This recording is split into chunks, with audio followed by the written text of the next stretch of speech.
Hello students, welcome to my YouTube channel AV tutorials. और आज मैं फिर से एक नई वीडियो के साथ एक नई टॉपिक के साथ। तो आज का जो हमारा टॉपिक होगा वो होगा स्टैंडर्ड हाइड्रोजन इलेक्ट्रोड। मीन्स आज हम मेज़र करने वाले हैं कि अभी तक जो हमने गैल्वेनिक सेल के बारे में पढ़ा है कि reduction potential of galvanic cell, standard reduction potential of galvanic cell, तो वो कैसे मेज़र किया जाता है। तो आज हम measurement of standard reduction potential of galvanic cell या फिर oxidation potential of galvanic cell, उसको मेज़र कैसे करते हैं, कि कौन सा मेथड हम यूज़ करते हैं, तो उस मेथड को आज हम पढ़ने वाले हैं। और उसी के अंदर हम पढ़ते हैं स्टैंडर्ड हाइड्रोजन इलेक्ट्रोड या फिर नॉर्मल हाइड्रोजन इलेक्ट्रोड। अब उसकी ज़रूरत हमारे को क्या पड़ी, तो देखिए स्टार्ट करते हैं।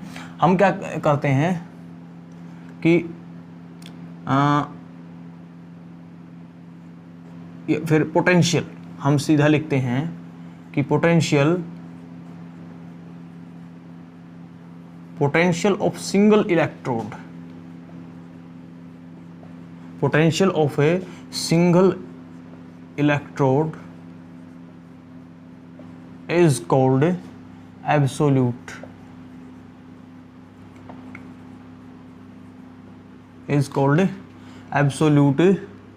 electrode potential।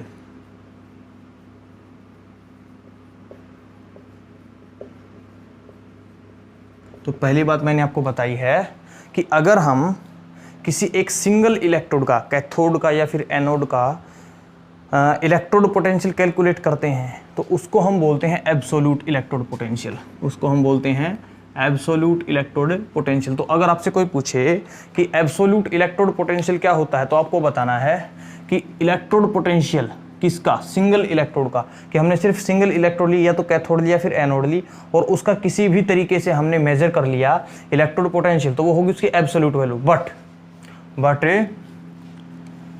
दूसरी बात है, but we can not major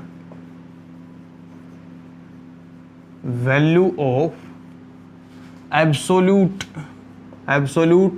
electrode potential because oxidation and reduction occurs simultaneously। हमारे को पता है कि जो ऑक्सीडेशन है या फिर रिडक्शन है वो दोनों साथ साथ होती है। ऐसा कोई प्रोसेस, ऐसा कोई भी कंडीशन ही नहीं है कि जब या तो रिडक्शन हो जाए या फिर ऑक्सीडेशन हो जाए, मीन्स दोनों साथ साथ होनी है। अगर दोनों साथ साथ होंगी तो अब दोनों को लेना पड़ेगा, कैथोड भी होगी एनोड भी होगी। इट मीन्स अकेली कैथोड को लेना, अकेली एनोड को लेना पॉसिबल नहीं है। अब जब दोनों वो अकेली एग्जिस्ट ही नहीं करती तो उनको इलेक्ट्रोड पोटेंशियल को मेजर कैसे करेंगे। इसीलिए एब्सोल्यूट इलेक्ट्रोड पोटेंशियल की वैल्यू को हम मेजर नहीं कर सकते।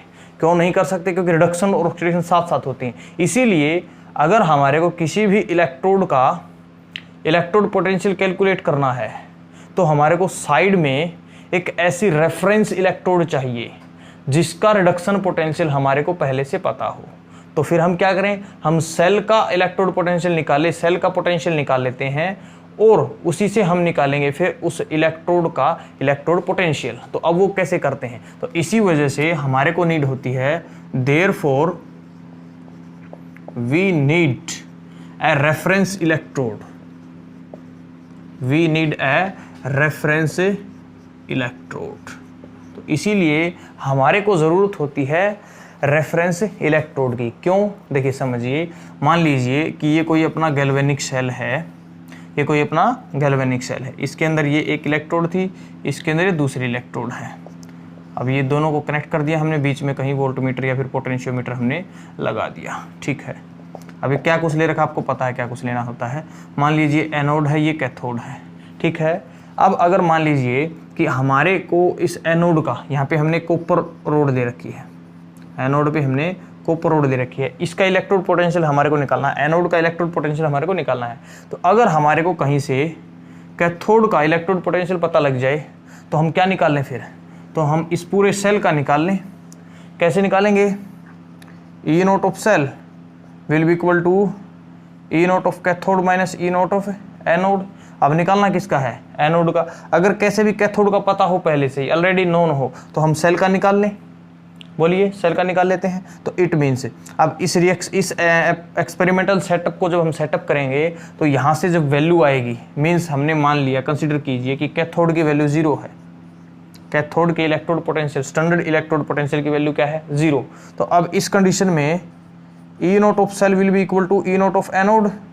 बोलिए, जो सेल का इलेक्ट्रोड पोटेंशियल है, सॉरी सेल का जो ईएमएफ है वो किसके इक्वल आएगा, एनोड के, दूसरी इलेक्ट्रोड की। जो कौन सी दूसरी है, एक तो रेफरेंस इलेक्ट्रोड ली है जिसका इलेक्ट्रोड पोटेंशियल हमने क्या मान लिया, 0।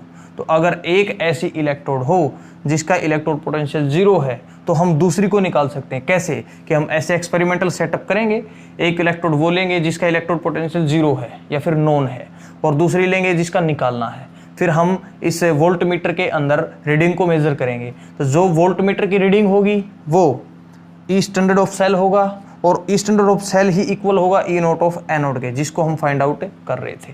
ओके, तो ये कंसेप्ट है सेल के इलेक्ट्रोड, सेल के ईएमएफ को मेजर करने का, या फिर किसी भी इलेक्ट्रोड के इलेक्ट्रोड पोटेंशियल को मेजर करने का। इसीलिए हमारे को ज़रूरत पड़ती है एक रेफरेंस इलेक्ट्रोड की, एक रेफरेंस इलेक्ट्रोड की। तो अब ये रेफरेंस इलेक्ट्रोड्स क्या होती है, मैंने आपको बताया है कि ऐसी इलेक्ट्रोड जिसका ईएमएफ, स्टैंडर्ड ईएमएफ हमारे को पहले से नोन है। ठीक है, अब जितने भी ये कंसेप्ट अप्लाई होते हैं वो किस पे होते हैं, जितने भी अभी चीज़ें हम पढ़ रहे हैं वो स्टैंडर्ड वैल्यू मेजर करने के लिए, स्टैंडर्ड कंडीशन में। क्योंकि स्टैंडर्ड कंडीशन से अगर हमारे को वैल्यूज मिल जाती हैं, स्टैंडर्ड ईएमएफ ऑफ सेल हमारे को मिल जाता है, तो हम नॉन्स्ट इक्वेशन से सिंपल ईएमएफ हम निकाल लेते हैं। तो इसीलिए स्टार्ट करते हैं हम रेफरेंस इलेक्ट्रोड। अब रेफरेंस इलेक्ट्रोड क्या होती हैं, अब ये जो कंसेप्ट था ये लिखने की जरूरत नहीं है आपको। अब रेफरेंस इलेक्ट्रोड तो हम यूज़ करते हैं, तो आप पहले के टाइम पे करते थे, we use hydrogen electrode. Hydrogen gas electrode as reference electrode, as reference electrode. तो हमने सबसे पहले जो रेफरेंस इलेक्ट्रोड ली वो कौन सी ली, हाइड्रोजन गैस इलेक्ट्रोड। तो इसी को आज हम पढ़ने वाले हैं कि हाइड्रोजन गैस इलेक्ट्रोड क्या होती है। तब तक के लिए आप इसको नोट कीजिए, तो फिर हम अपना आगे कंसेप्ट बढ़ाते हैं। चलिए नोट कीजिए, वेरी गुड, नोट हो गया, बहुत अच्छे। तो अब हम पढ़ते हैं, अभी तक मैंने आपको बताया है कि जो रेफरेंस इलेक्ट्रोड की नीड है वो क्यों है, क्योंकि हम एक किसी भी इलेक्ट्रोड का एब्सोल्यूट वैल्यू हम फाइंड आउट नहीं कर सकते, हम वैल्यू फाइंड आउट करते हैं रिलेटिव वैल्यूज़। अब रिलेटिव वैल्यूज़ मेज़र करने का कंसेप्ट क्या होता है मैंने आपको बताया है, अभी मैं डिटेल में बताता हूँ। तो अब हम पढ़ते हैं आज SHE, बोलो या सही बोलो, है ना, या फिर इसको बोल दिया जाता है NHE। तो होती क्या है, ये होती है स्टैंडर्ड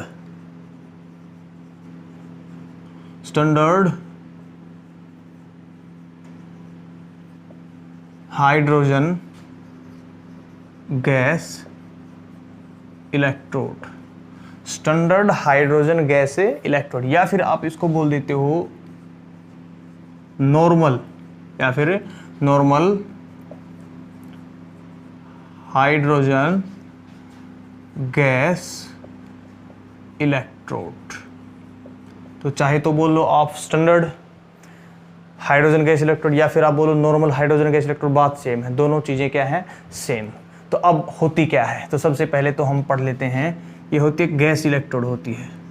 क्या होती है, गैस इलेक्ट्रोड। अच्छा, समझ आ गया, क्लियर हो गया, पता लग गया नहीं, मेरे सर डायग्राम से समझ आता है। तो हम इसकी कंस्ट्रक्शन देखते हैं। देखिए क्या होता है standard hydrogen gas electrode, simply क्या होता है, हम क्या करते हैं, हम एक बिक्कर लेते हैं और बिक्कर के अंदर हम भरते हैं, चलिए ये हमने कोई बिक्कर ले लिया, बिक्कर के अंदर हमने भर देते हैं HCl सॉल्यूशन। किस तरह से gas electrode, hydrogen gas electrode को की कंस्ट्रक्शन होती है वो मैं आपको बता रहा हूँ। यहाँ पे हम लेते हैं KCl सॉल्यूशन, KCl का एक्वस सॉल्यूशन, और जिसकी कंसंट्रेशन होती है 1 मोलर, जिसकी कंसंट्रेशन क्या होती है 1 मोलर।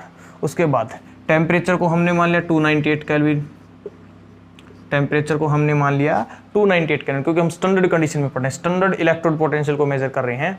तो अब क्या करते हैं हम, अब गैस इलेक्ट्रोड बनाने के लिए हम एक इसके अंदर ट्यूब लगाते हैं।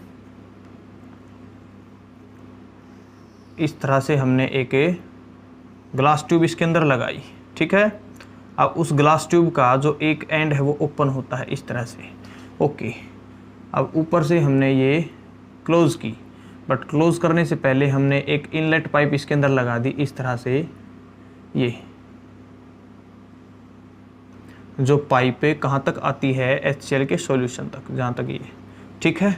अब यहाँ से हम फिल करते हैं हाइड्रोजन गैस 1 बार प्रेशर पे, या फिर आप कह लीजिए 1 ATM प्रेशर पे, क्योंकि अप्रोक्सीमेटली दोनों की जो वैल्यू वो कितनी होती है, इक्वल। तो हाइड्रोजन गैस को हमने भरा, इसीलिए तो है स्टैंडर्ड हाइड्रोजन गैस इलेक्ट्रोड है ये एक। तो गैस आती है यहाँ से, हाइड्रोजन गैस को 1 बार या 1 ATM प्रेशर के ऊपर हम इनलेट करते हैं, यहाँ से गैस अंदर आती है। अब साथ में हमने क्या कर रखा होता है, साथ में हमने यहाँ पे एक और ग्लास या फिर सिंपली ट्यूब आप कह सकते हैं, इस तरह से हम ट्यूब लगाते हैं, ठीक है। ये ट्यूब, अब इस ट्यूब के अंदर हमने लगा क्या रखा होता है, एक simply connecting wire, simply connecting wire. तो ये क्या है, ये है कनेक्टिंग वायर, कोई भी आप ले सकते हैं, कॉपर वायर, तो कनेक्टिंग वायर। अब आगे ये कनेक्शन होता है इसका किसके अंदर, दूसरी इलेक्ट्रोड के साथ हम इसको अटैच करते हैं, कनेक्ट करते हैं। अब देखिए कनेक्टिंग वायर लगा दिया। अब इसके साथ में नीचे लगी होती है एक प्लेटिनम फॉइल। ये क्या है, ये है platinum foil, platinum foil coated with A platinum black, coated with A platinum black. अब प्लेटिनम ब्लैक क्या होता है, प्लेटिनम ब्लैक सिंपली क्या होता है, फाइनली डिवाइडेड प्लेटिनम। प्लेटिनम को अगर हम बारीक से उसको ग्राइंड कर दें, एक पाउडर फॉर्म में कन्वर्ट कर दें, तो उस प्लेटिनम को ही बोला जाता है प्लेटिनम ब्लैक। अब क्या करती है, फाइनली डिवाइड होके ये इंक्रीज कर देती है एडजॉर्प्शन पावर। अब एडजॉर्प्शन क्या होता है, ये 5th यूनिट के अंदर हम पढ़ेंगे सरफेस केमिस्ट्री के अंदर। तो मीन्स क्या है, हमने एक प्लेटिनम की फॉइल, एक पतली सी फॉइल ले रखी है प्लेटिनम की, उसको हमने प्लेटिनम ब्लैक से कोट कर रखा है, ठीक है। साथ में उसको कनेक्टिंग वायर से हमने जोड़ रखा है। अब साथ में एक आउटलेट लगा रखा है हमने, कि हाइड्रोजन गैस को अगर हमने अंदर फिल किया है तो बाहर भी तो निकालेंगे। यहाँ से कौन बाहर आ रही है, हाइड्रोजन गैस, ठीक है। तो अब ये कंस्ट्रक्शन होती है अपनी सिंपली किसकी, हमारी स्टैंडर्ड हाइड्रोजन गैस इलेक्ट्रोड की, जिसके अंदर क्या है, एक प्लेटिनम वायर को, सॉरी कनेक्टिंग वायर से हमने प्लेटिनम फॉइल को कनेक्ट कर रखा है, प्लेटिनम ब्लैक से कोटेड है, ताकि एडजॉर्प्शन बढ़ सके। किसका एडजॉर्प्शन बढ़ सके अभी बताते हैं। साथ में हमने बीकर के अंदर KCl का एक्वा सॉल्यूशन ले रखा है, जिसकी कंसंट्रेशन है 1 मोलर और टेम्परेचर कंडीशन है 298 केल्विन, मीन स्टैंडर्ड कंडीशन है। कौन सी कंडीशन है, स्टैंडर्ड कंडीशन, ठीक है, स्टैंडर्ड कंडीशंस हैं, इसको आप ध्यान रखेंगे। साथ में हमने हाइड्रोजन गैस को एक इनलेट पाइप लगाकर इस सॉल्यूशन के अंदर भरते हैं हम। तो ये थी कंस्ट्रक्शन। अब इसको समझते हैं कि होता क्या है। तो देखिए ये गैस इलेक्ट्रोड है, इसके अंदर हम हाइड्रोजन गैस को एट 1 ATM या फिर 1 bar is passed into the 1 molar KCl aqueous solution. KCl के एक्वस सॉल्यूशन के अंदर हमने हाइड्रोजन गैस को पास करवाया है इस KCl सॉल्यूशन से। इस तरह से यहाँ पे हाइड्रोजन गैस हमने भर दी। अब होता क्या है, देखिए अब होता क्या है, जब ये प्लेटिनम वायर के पास आती है, जब ये प्लेटिनम वायर के पास आती है तो दो चीज़ें पॉसिबल हैं, कि इट एक्ट एज कैथोड। यहाँ पे ये जो प्लेटिनम वायर है, देखिए ये जो प्लेटिनम फॉइल है, इसके ऊपर क्या पॉसिबल है कि जो KCl का सॉल्यूशन है, सॉरी KCl नहीं है, ये HCl है, ये क्या है HCl, माई मिस्टेक, मैंने KCl लिख दिया था, इसको HCl है। ये क्या है, ये HCl का एक्वस सॉल्यूशन है।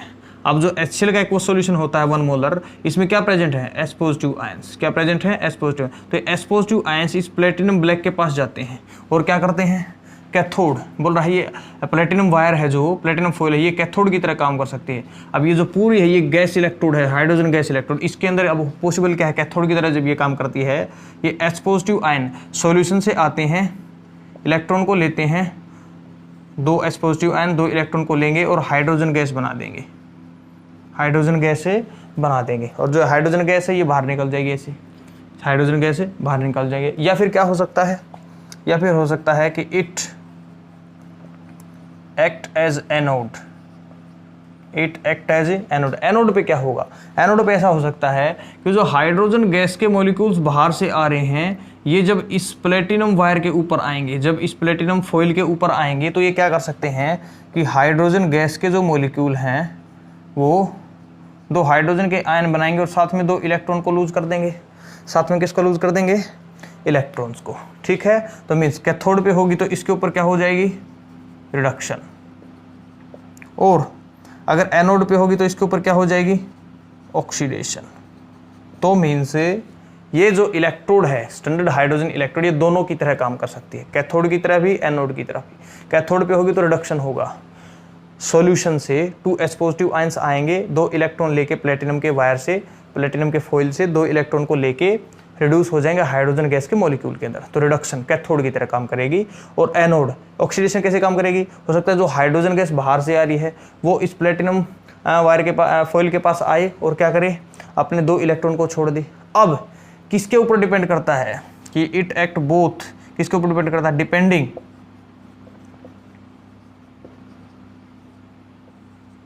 Upon the second electrode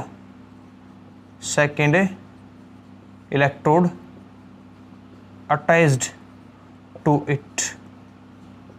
attached to बहुत इंपॉर्टेंट है कि इस इलेक्ट्रोड के अंदर दोनों काम हो सकते हैं, कैथोड वाला भी एनोड वाला भी। हो सकता है हाइड्रोजन गैस हाइड्रोजन आयन में बदल जाए या फिर हाइड्रोजन आयंस हाइड्रोजन गैस में बदल जाए, तो ये काम होता है, दोनों काम हो सकते हैं। डिपेंड किस पे करेगा कि इसको, इस वायर के साथ दूसरी जो इलेक्ट्रोड हम लगाएंगे, अगर उस इलेक्ट्रोड की ज़्यादा पावर है रिडक्शन की, सेकेंड इलेक्ट्रोड की ज़्यादा पावर है रिडक्शन की, तो उसका तो होगा रिडक्शन और वो इसका क्या करवाएगी, ऑक्सीडेशन। उस टाइम पे वहाँ से रिड्यूस होने के लिए यहाँ से ऑक्सीडेशन इलेक्ट्रॉन्स को सप्लाई होगी। अब अगर दूसरी जो इलेक्ट्रोड है अगर वो इलेक्ट्रोड कैसी है, उसकी ऑक्सीडेशन पावर ज़्यादा है, तो इट मीन्स अब उसका क्या होगा, ऑक्सीडेशन, उसका ऑक्सीडेशन होगा तो इसका क्या होगा, रिडक्शन। अब यहाँ से क्या होगा, वहाँ से इलेक्ट्रॉन आएंगे इसके अंदर। तो मीन्स इसने तो सिंपली क्या किया है, इलेक्ट्रॉन को एक्सचेंज किया है कि रिडक्शन जब होता है तो वहाँ से इलेक्ट्रॉन आते हैं, ऑक्सीडेशन होता है तो यहाँ से इलेक्ट्रॉन चले जाएंगे। तो दोनों काम कर सकती है स्टैंडर्ड हाइड्रोजन इलेक्ट्रोड। बाकायदा कंडीशन क्या है कि डिपेंड करती है कि क्या होगा, कैथोड की तरह काम करेगी, एनोड की तरह काम करेगी, तो क्या होगा, किस पे डिपेंड करता है, सेकंड इलेक्ट्रोड जो इससे अटैच है, अगर उसकी रिडक्शन होने की पावर तो उसका रिडक्शन, इसका ऑक्सीडेशन, ये एनोड की तरह काम करेगी। अगर उसकी ऑक्सीडेशन होने की पावर है तो उसका ऑक्सीडेशन, इसका रिडक्शन, ये किसकी तरह काम करेगी, कैथोड की तरह। तो अब मीन्स इस इलेक्ट्रोड पे हाइड्रोजन आयन कन्वर्ट हो सकते हैं हाइड्रोजन गैस के अंदर और हाइड्रोजन गैस कन्वर्ट हो सकती है हाइड्रोजन आयन के अंदर। इसलिए मैं बहुत ही इंपॉर्टेंट पॉइंट में लिख रहा हूं, therefore it is reversible, it is a reversible, it is reversible to H positive ions, कि ये रिवर्सिबल होती है H पॉजिटिव आयंस को, कि H पॉजिटिव आयंस को हाइड्रोजन गैस में बदल सकती है या फिर हाइड्रोजन गैस को H पॉजिटिव आयंस में बदल सकते हैं। therefore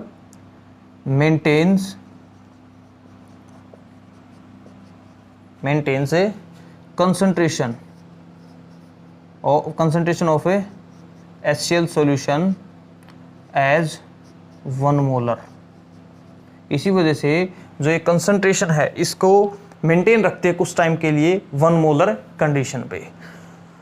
तो ये थी standard hydrogen gas electrode. Simply construction क्या है मैंने आपको बताया कि HCl का सॉल्यूशन 1 मोलर पे 298 केल्विन पे हाइड्रोजन गैस को हम इधर से पास करवाते हैं HCl सॉल्यूशन के अंदर, और साथ में एक कनेक्टिंग वायर से हमने प्लेटिनम वायर को ले रखा है, और साथ में अब इसके ऊपर दूसरी इलेक्ट्रोड जिससे जुड़ी है उसके बेसिस पे इसके ऊपर रिडक्शन भी हो सकती है, ऑक्सीडेशन भी हो सकती है। रिडक्शन में क्या होगा, ऑक्सीडेशन में क्या होगा, मैंने आपको बताया। अब इसने सिंपली काम किया, देखिए इसने सिंपली काम किया है, it act as a inert electrode. It simply act as a inert electrode through which electrons are exchanged. Through which electrons are exchanged. और अगर इलेक्ट्रॉन का एक्सचेंज हो गया तो हमारा गैल्वेनिक सेल ऑपरेट हो गया, और हमारे को गैल्वेनिक सेल को कंप्लीट करने के लिए ही एक हाफ सेल रिएक्शन करवानी होती है। उसी को करवाने के लिए हमारे को ज़रूरत पड़ती है स्टैंडर्ड हाइड्रोजन गैस इलेक्ट्रोड। कैसे ज़रूरत पड़ती है, कैसे एक एक गैल्वेनिक सेल के अंदर एक इलेक्ट्रोड यूज़ होती है स्टैंडर्ड हाइड्रोजन इलेक्ट्रोड, वो आपको न्यूमेरिकल्स के टाइम पे समझ आएगा। इसके बाद हम न्यूमेरिकल्स ही करेंगे, तब तक के लिए आप इसको नोट कीजिए। आई होप आपको जो नीचे मैंने लाइनें लिखी हैं ये विजिबल हैं। ओके, ये विजिबल नहीं है, नो प्रॉब्लम, थोड़ा सा वेट कीजिए, ये लीजिए। आई होप अब आपको विजिबल है। हाँ जी बोलिए, वेरी गुड, अब आपको विजिबल है, ठीक है, नो प्रॉब्लम, फोकस सही है। ओके, चलिए नोट कीजिए। हाँ जी, नोट हो गया है। तो चलिए, तो क्या है स्टैंडर्ड हाइड्रोजन इलेक्ट्रोड, एक गैस इलेक्ट्रोड है। कैसे काम कर सकती है, कैथोड भी एनोड भी, किस पे डिपेंड करता है, दूसरी इलेक्ट्रोड की, उसकी कौन सी पावर है, उसकी रिडक्शन की पावर तो ये ऑक्सीडाइज हो जाएगी, उसकी ऑक्सीडेशन की पावर तो ये रिड्यूस हो जाएगी। कैथोड की तरह काम कर सकती है, एनोड की तरह काम कर सकती है। कैथोड की तरह काम करेगी तो ये रिएक्शन होगी, एनोड की तरह काम करेगी तो ये रिएक्शन होगी। अब फाइंड आउट करते हैं कि इसका जो सबसे मेन पॉइंट्स जो रहते हैं इसके, वो अब हम लिख लेते हैं। तब तक मैं इसको इरेज करता हूँ। आई होप आपने इसको नोट कर लिया है। तो चलिए मैं इसको इरेज करता हूँ। अब स्टैंडर्ड कंडीशन के ऊपर जो इसका रेफरेंस इलेक्ट्रोड की तरह यूज होती है, स्टैंडर्ड इलेक्ट्रोड की तरह यूज होती है, वो किस तरह से यूज होती है ये, तो देखिए सबसे मेन पॉइंट आता है कि इट्स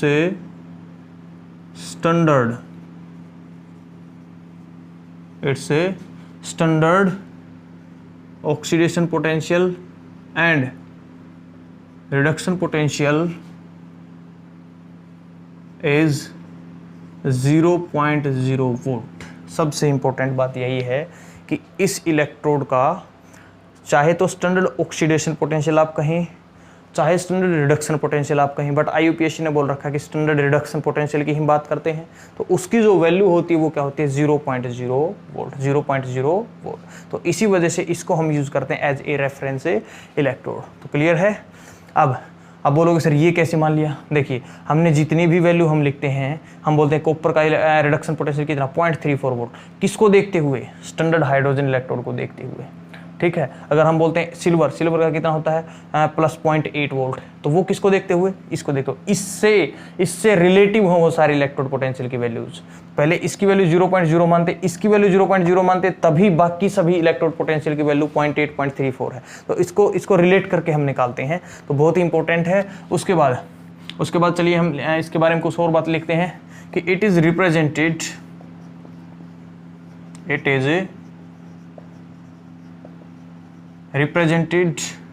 एज, देखिए अगर ये किसकी तरह काम करती है, एनोड की तरह, तो अगर ये एनोड की तरह काम करती है तो इसको हम रिप्रेजेंट करते हैं प्लेटिनम कोमा, और हम लिखते हैं ऑक्सीडेशन होता है एनोड पे कि H2 से बना H पॉजिटिव, ठीक है। तो इस तरह से हम H पॉजिटिव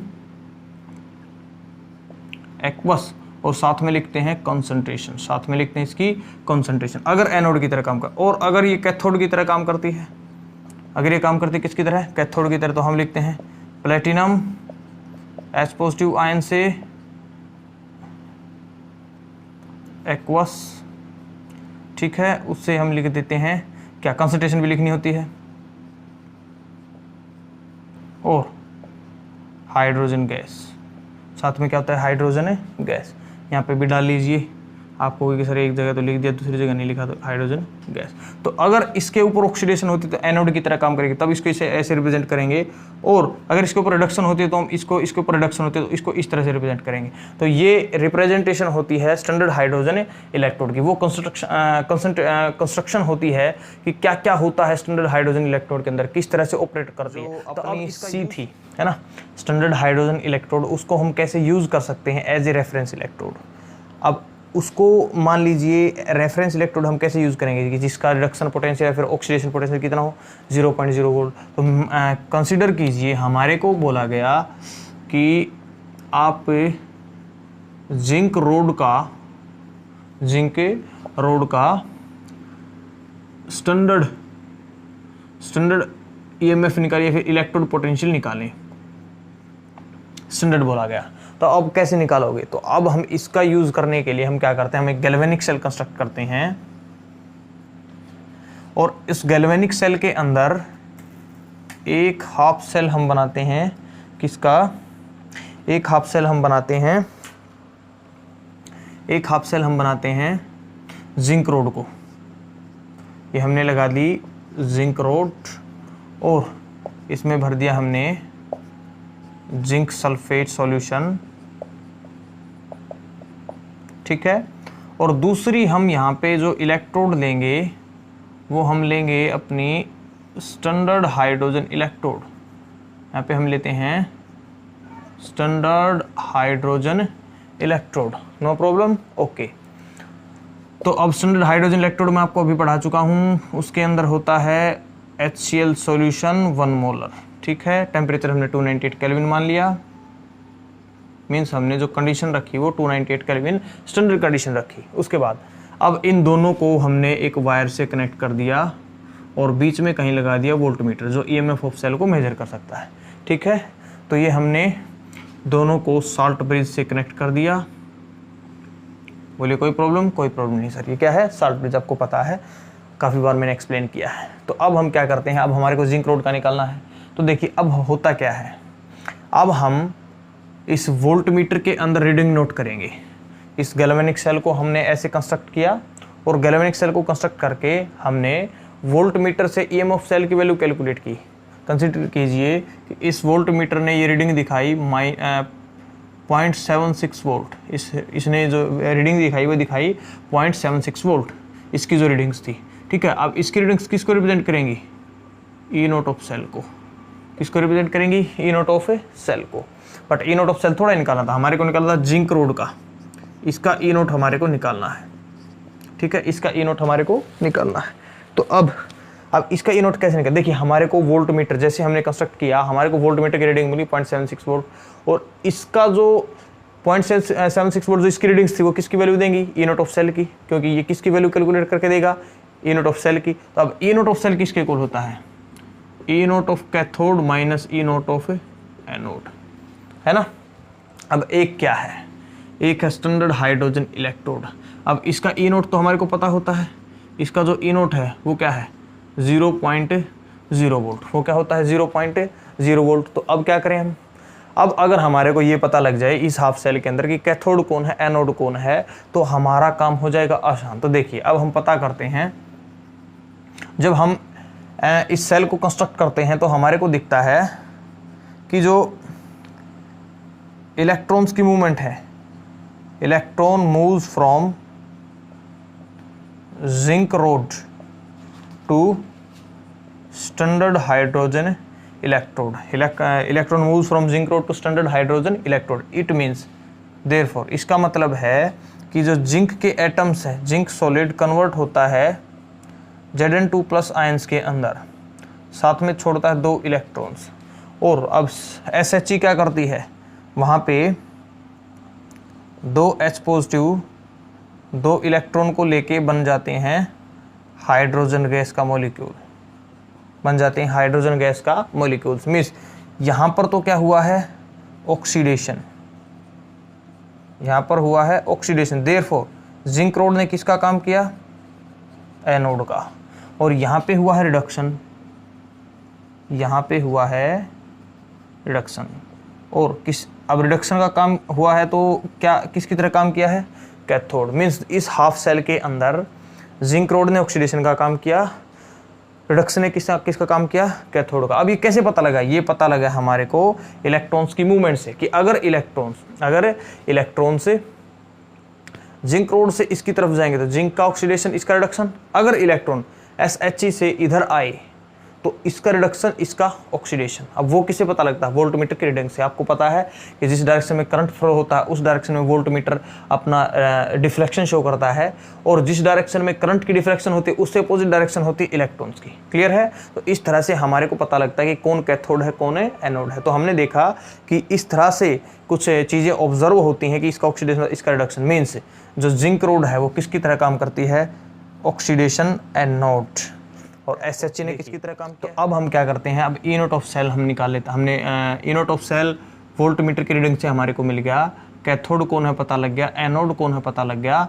और कैथोड कौन है, स्टैंडर्ड हाइड्रोजन इलेक्ट्रोड। कैथोड कौन है, स्टैंडर्ड हाइड्रोजन इलेक्ट्रोड। तो इसके पोटेंशियल की वैल्यू क्या आ जाएगी, 0। तो means E naught of cell will be equal to, यहाँ पे 0, इसको मैं हटा देता हूँ, सीधा किसके इक्वल आ गया, E नोट ऑफ एनोड। किसके इक्वल आ गया, E naught of anode. Means जो दूसरी इलेक्ट्रोड थी, किससे दूसरी, स्टैंडर्ड हाइड्रोजन इलेक्ट्रोड से। तो सेल का जो पोटेंशियल वो इक्वल आता है किसके, दूसरी इलेक्ट्रोड के स्टैंडर्ड पोटेंशियल के इक्वल। कब, जब एक इलेक्ट्रोड को हमने क्या ले रखा है, एक इलेक्ट्रोड को हमने क्या ले रखा है, स्टैंडर्ड हाइड्रोजन इलेक्ट्रोड। तो इस तरह से सेल का पोटेंशियल फाइंड आउट करके हम फाइंड आउट कर लेते हैं दूसरी इलेक्ट्रोड का पोटेंशियल। तो अब सेल का कितना आया था, 0.76 वोल्ट। तो E naught of anode, E naught of anode. और देखिए यहाँ पे माइनस का साइन तो था, मैंने छोड़ दिया, माइनस का साइन था। अब माइनस के साइन को इधर भेजेंगे तो ये कितना आया, E naught of anode is equal to -0.76 volt. और यही तो होता है जिंक का। तो जिंक रोड का रिडक्शन पोटेंशियल हमारे को मिल गया 0.76 वोल्ट। तो इस तरह से हम वैल्यूज़ को कैलकुलेट कर सकते हैं स्टैंडर्ड हाइड्रोजन इलेक्ट्रोड का यूज़ करके, क्योंकि उसका जो इलेक्ट्रोड पोटेंशियल वो 0 हो जाना है। तो जितना इसकी रीडिंग आएगी वही वैल्यू होगी दूसरी इलेक्ट्रोड की। क्यों होगी, इस फॉर्मूले से आप देख सकते हैं कि इसके अंदर ये 0 हो जाएगा, सेल का इक्वल आएगा इनोड के। बस इसकी वैल्यू को कैलकुलेट करके हम आंसर निकाल सकते हैं। तो इस तरह से हम इसका यूज़ कर सकते हैं। तो मैंने एक एग्जांपल दे के बताया है। अब इसी तरह से हम यहाँ पे कॉपर रोड को लगा सकते हैं, हम यहाँ पे सिल्वर रोड को लगा सकते हैं। अगर हम कॉपर रोड को लगाते हैं, अगर हम यहाँ पे कॉपर रोड को लगाते हैं तो क्या होगा, कॉपर की होगी रिडक्शन। उस टाइम पे स्टैंडर्ड हाइड्रोजन इलेक्ट्रोड किसका काम करेगी, एनोड का, ऑक्सीडेशन होगी। तो फिर से वहाँ पे हम कैथोड का निकाल लेंगे। तो ठीक है, तो इस तरह से हम कैलकुलेट कर सकते हैं। फिर भी अगर आप बोलते हो तो मैं इसको एक्सप्लेन कर देता हूँ दूसरी इलेक्ट्रोड को भी लेके। टेंशन नोट कीजिए तब तक आप इसको। ओके, नोट हो गया, वेरी गुड। तो चलिए मैं इरेज करता हूँ इसको।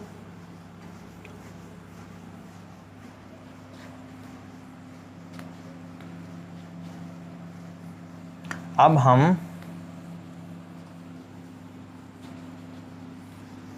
हम सिल्वर या फिर कॉपर को हम चेक कर लेते हैं। अब हमारे को कैलकुलेट करना है कॉपर रोड का। अब हमारे को कैलकुलेट करना है कॉपर रोड का। तो चलिए हम क्या करते हैं, गैल्वेनिक सेल कंस्ट्रक्ट करते हैं। हम गैल्वेनिक सेल कंस्ट्रक्ट करते हैं। तो एक तरफ हमने ले ली स्टैंडर्ड हाइड्रोजन इलेक्ट्रोड। अब की बार हमने स्टैंडर्ड हाइड्रोजन इलेक्ट्रोड ले ली, इसका E नोट हमारे को पता है 0.0 वोल्ट, ठीक है। और दूसरी तरफ हमने वो इलेक्ट्रोड लगाई जिसका हमारे को कैलकुलेट करना था। किसको कैलकुलेट करना था, कॉपर रोड, ठीक है। तो इसका जो E नोट है वो हमारे को कैलकुलेट करना है। अब यहाँ पे क्या होता है आपको पता है, 1 मोलर HCl सॉल्यूशन, यहाँ पे क्या होगा, कॉपर का साल्ट सॉल्यूशन, CuSO4 का सॉल्यूशन, ठीक है। ये है अपना salt bridge, okay, salt bridge से कनेक्ट, और इन दोनों को हमने वोल्टमीटर से जोड़ दिया, ठीक है, ओके।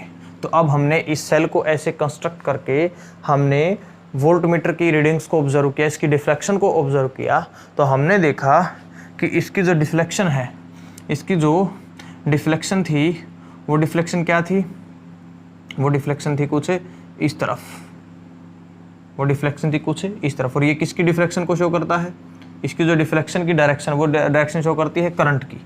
तो मीन से जो करंट था, करंट अब कहाँ से कहाँ जा रहा था, करंट अब फ्लो हो रहा था यहाँ से यहाँ। इट मीन्स इलेक्ट्रॉन कहाँ से कहाँ फ्लो होंगे, यहाँ से यहाँ। तो स्टैंडर्ड हाइड्रोजन इलेक्ट्रोड से इलेक्ट्रॉन फ्लो हो रहे थे कॉपर रोड में, हमने देखा कि electron moves from standard hydrogen electrode to copper rod. Standard electron moves from standard hydrogen electrode to copper rod. अब कैसे, ऐसा कब पॉसिबल है? अब ऐसा तभी पॉसिबल है कि जब हाइड्रोजन गैस के जो मॉलिक्यूल्स हैं वो हाइड्रोजन आयंस के अंदर कन्वर्ट हो जाएं और साथ में इलेक्ट्रॉन को रिलीज करें, ठीक है। और साथ में दूसरी तरफ क्या होता हो कि कॉपर के जो आयंस थे, कॉपर के आयंस थे वो जो 2 इलेक्ट्रॉन्स को लेके कॉपर सॉलिड में रिड्यूस हो जाएं। तो ये किसको रिप्रेजेंट करती है? ये रिप्रेजेंट करती है रिडक्शन को, ठीक है। और ये रिप्रेजेंट करती है किसको? ऑक्सीडेशन को। तो ये रिप्रेजेंट करती है ऑक्सीडेशन को। तो इसीलिए ये क्या है? एनोड। इसीलिए ये क्या है? कैथोड। ये क्या है? कैथोड। इट मीन्स अब स्टैंडर्ड हाइड्रोजन इलेक्ट्रोड ने किसकी तरह काम कर दिया? एनोड की तरह। क्यों? क्योंकि इसके साइड में जो इलेक्ट्रोड आई उसकी जो पावर थी वो रिड्यूस होने की पावर थी। उसकी ज़्यादा पावर क्या थी? रिड्यूस होने की। तो ये रिड्यूस होगी तो इस केस में ये ऑक्सीडाइज हो जाएगी। पिछले केस के अंदर क्या था? स्टैंडर्ड हाइड्रोजन ने कैथोड की तरह काम किया था, तब उसके ऊपर रिडक्शन हुई थी, अब इसके ऊपर ऑक्सीडेशन होती है। तो डिपेंड करता है कि दूसरी इलेक्ट्रोड कौन सी है उसको देखते हुए। तो इट मीन्स ये दोनों हाफ सेल्स की रिएक्शंस होती हैं। अब हम क्या करते हैं? अब इसकी रीडिंग्स को हम मेजर करते हैं। तो हम लिखते हैं कि E naught of cell will be equal to E naught of cathode minus E naught of anode. अब एनोड कौन है? स्टैंडर्ड हाइड्रोजन इलेक्ट्रोड, इसीलिए E naught of cell is equal to E naught of cathode, E naught of cathode. और ये क्या हो जाएगा? 0.0 volt. तो देखिए अब इसको मैं हटा देता हूँ तो सीधा E naught of cathode is equal to E naught of cell. और ई नोट ऑफ कैथोड कौन है? कॉपर रोड, क्योंकि रिडक्शन किस पे हुआ है? कॉपर रोड पे। तो अब ई नोट ऑफ सेल, अब इसकी जो रीडिंग्स हैं हमने देखा कि इसने जो वैल्यूज दी वो क्या वैल्यू दी? इसने वैल्यू दी कॉपर है ना 34 वोल्ट की, 0.34 वोल्ट। तो वोल्ट मीटर ने कितनी रीडिंग्स दी? 0.34 वोल्ट की। तो 0.34 वोल्ट की रीडिंग दी किसने? वोल्ट मीटर ने। और उसी की वैल्यू को हम लेते हैं ई नोट ऑफ सेल। तो it means E naught of cell की 0.34 is equal to E naught of cathode. और ई नोट ऑफ कैथोड कौन है? Copper rod. E naught of cathode का मतलब कॉपर रोड का इलेक्ट्रोड पोटेंशियल। तो इस तरह से हमने कॉपर रोड के इलेक्ट्रोड पोटेंशियल को मेजर किया। किसकी हेल्प से? Standard hydrogen electrode. क्यों? उसका जो इलेक्ट्रोड पोटेंशियल था वो 0.0 वोल्ट था, इसी वजह से हमने कॉपर रोड को मेजर कर लिया। तो हम क्या करते हैं? जिसका भी फाइंड आउट करना है उसको हम स्टैंडर्ड हाइड्रोजन इलेक्ट्रोड के साथ जोड़ के गैल्वेनिक सेल बना लेते हैं और वोल्ट मीटर से गैल्वेनिक सेल के ईएमएफ की वैल्यू निकाल लेते हैं। जो वोल्ट मीटर की रीडिंग होती है वही सेल का होता है और सेल का ही इक्वल होता है जिस इलेक्ट्रोड को हम फाइंड आउट कर रहे हैं उसके इलेक्ट्रोड पोटेंशियल के इक्वल। क्यों होता है? मैंने आपको हर बार फॉर्मूले से बताया है। तो ये थी स्टैंडर्ड हाइड्रोजन इलेक्ट्रोड, इसको नोट कीजिए। उसके बाद हम करते हैं इसके ऊपर न्यूमेरिकल्स, क्योंकि न्यूमेरिकल से ही पता लगता है कि स्टैंडर्ड हाइड्रोजन इलेक्ट्रोड कितनी इंपॉर्टेंट है। बट अगर आप कहते हैं तो मैं पहले थ्योरी ही कंप्लीट करवा देता हूँ। स्टैंडर्ड हाइड्रोजन इलेक्ट्रोड को हमने पढ़ लिया, न्यूमेरिकल हम थोड़ा सा लेट करते हैं। उससे पहले हम इसके अंदर डिसएडवांटेजेस क्या थी, इसके अंदर कमियां क्या थी, वो उसको डिस्कस कर लेते हैं। तब तक आप इसको नोट कीजिए।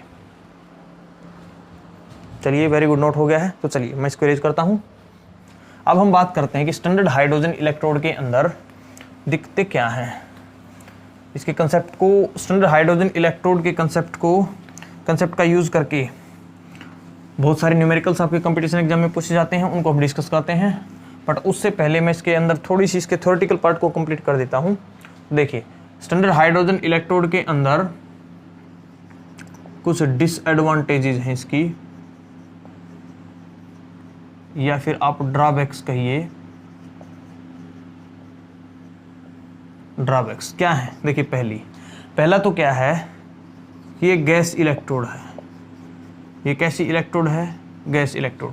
Therefore not easy to maintain pressure of gas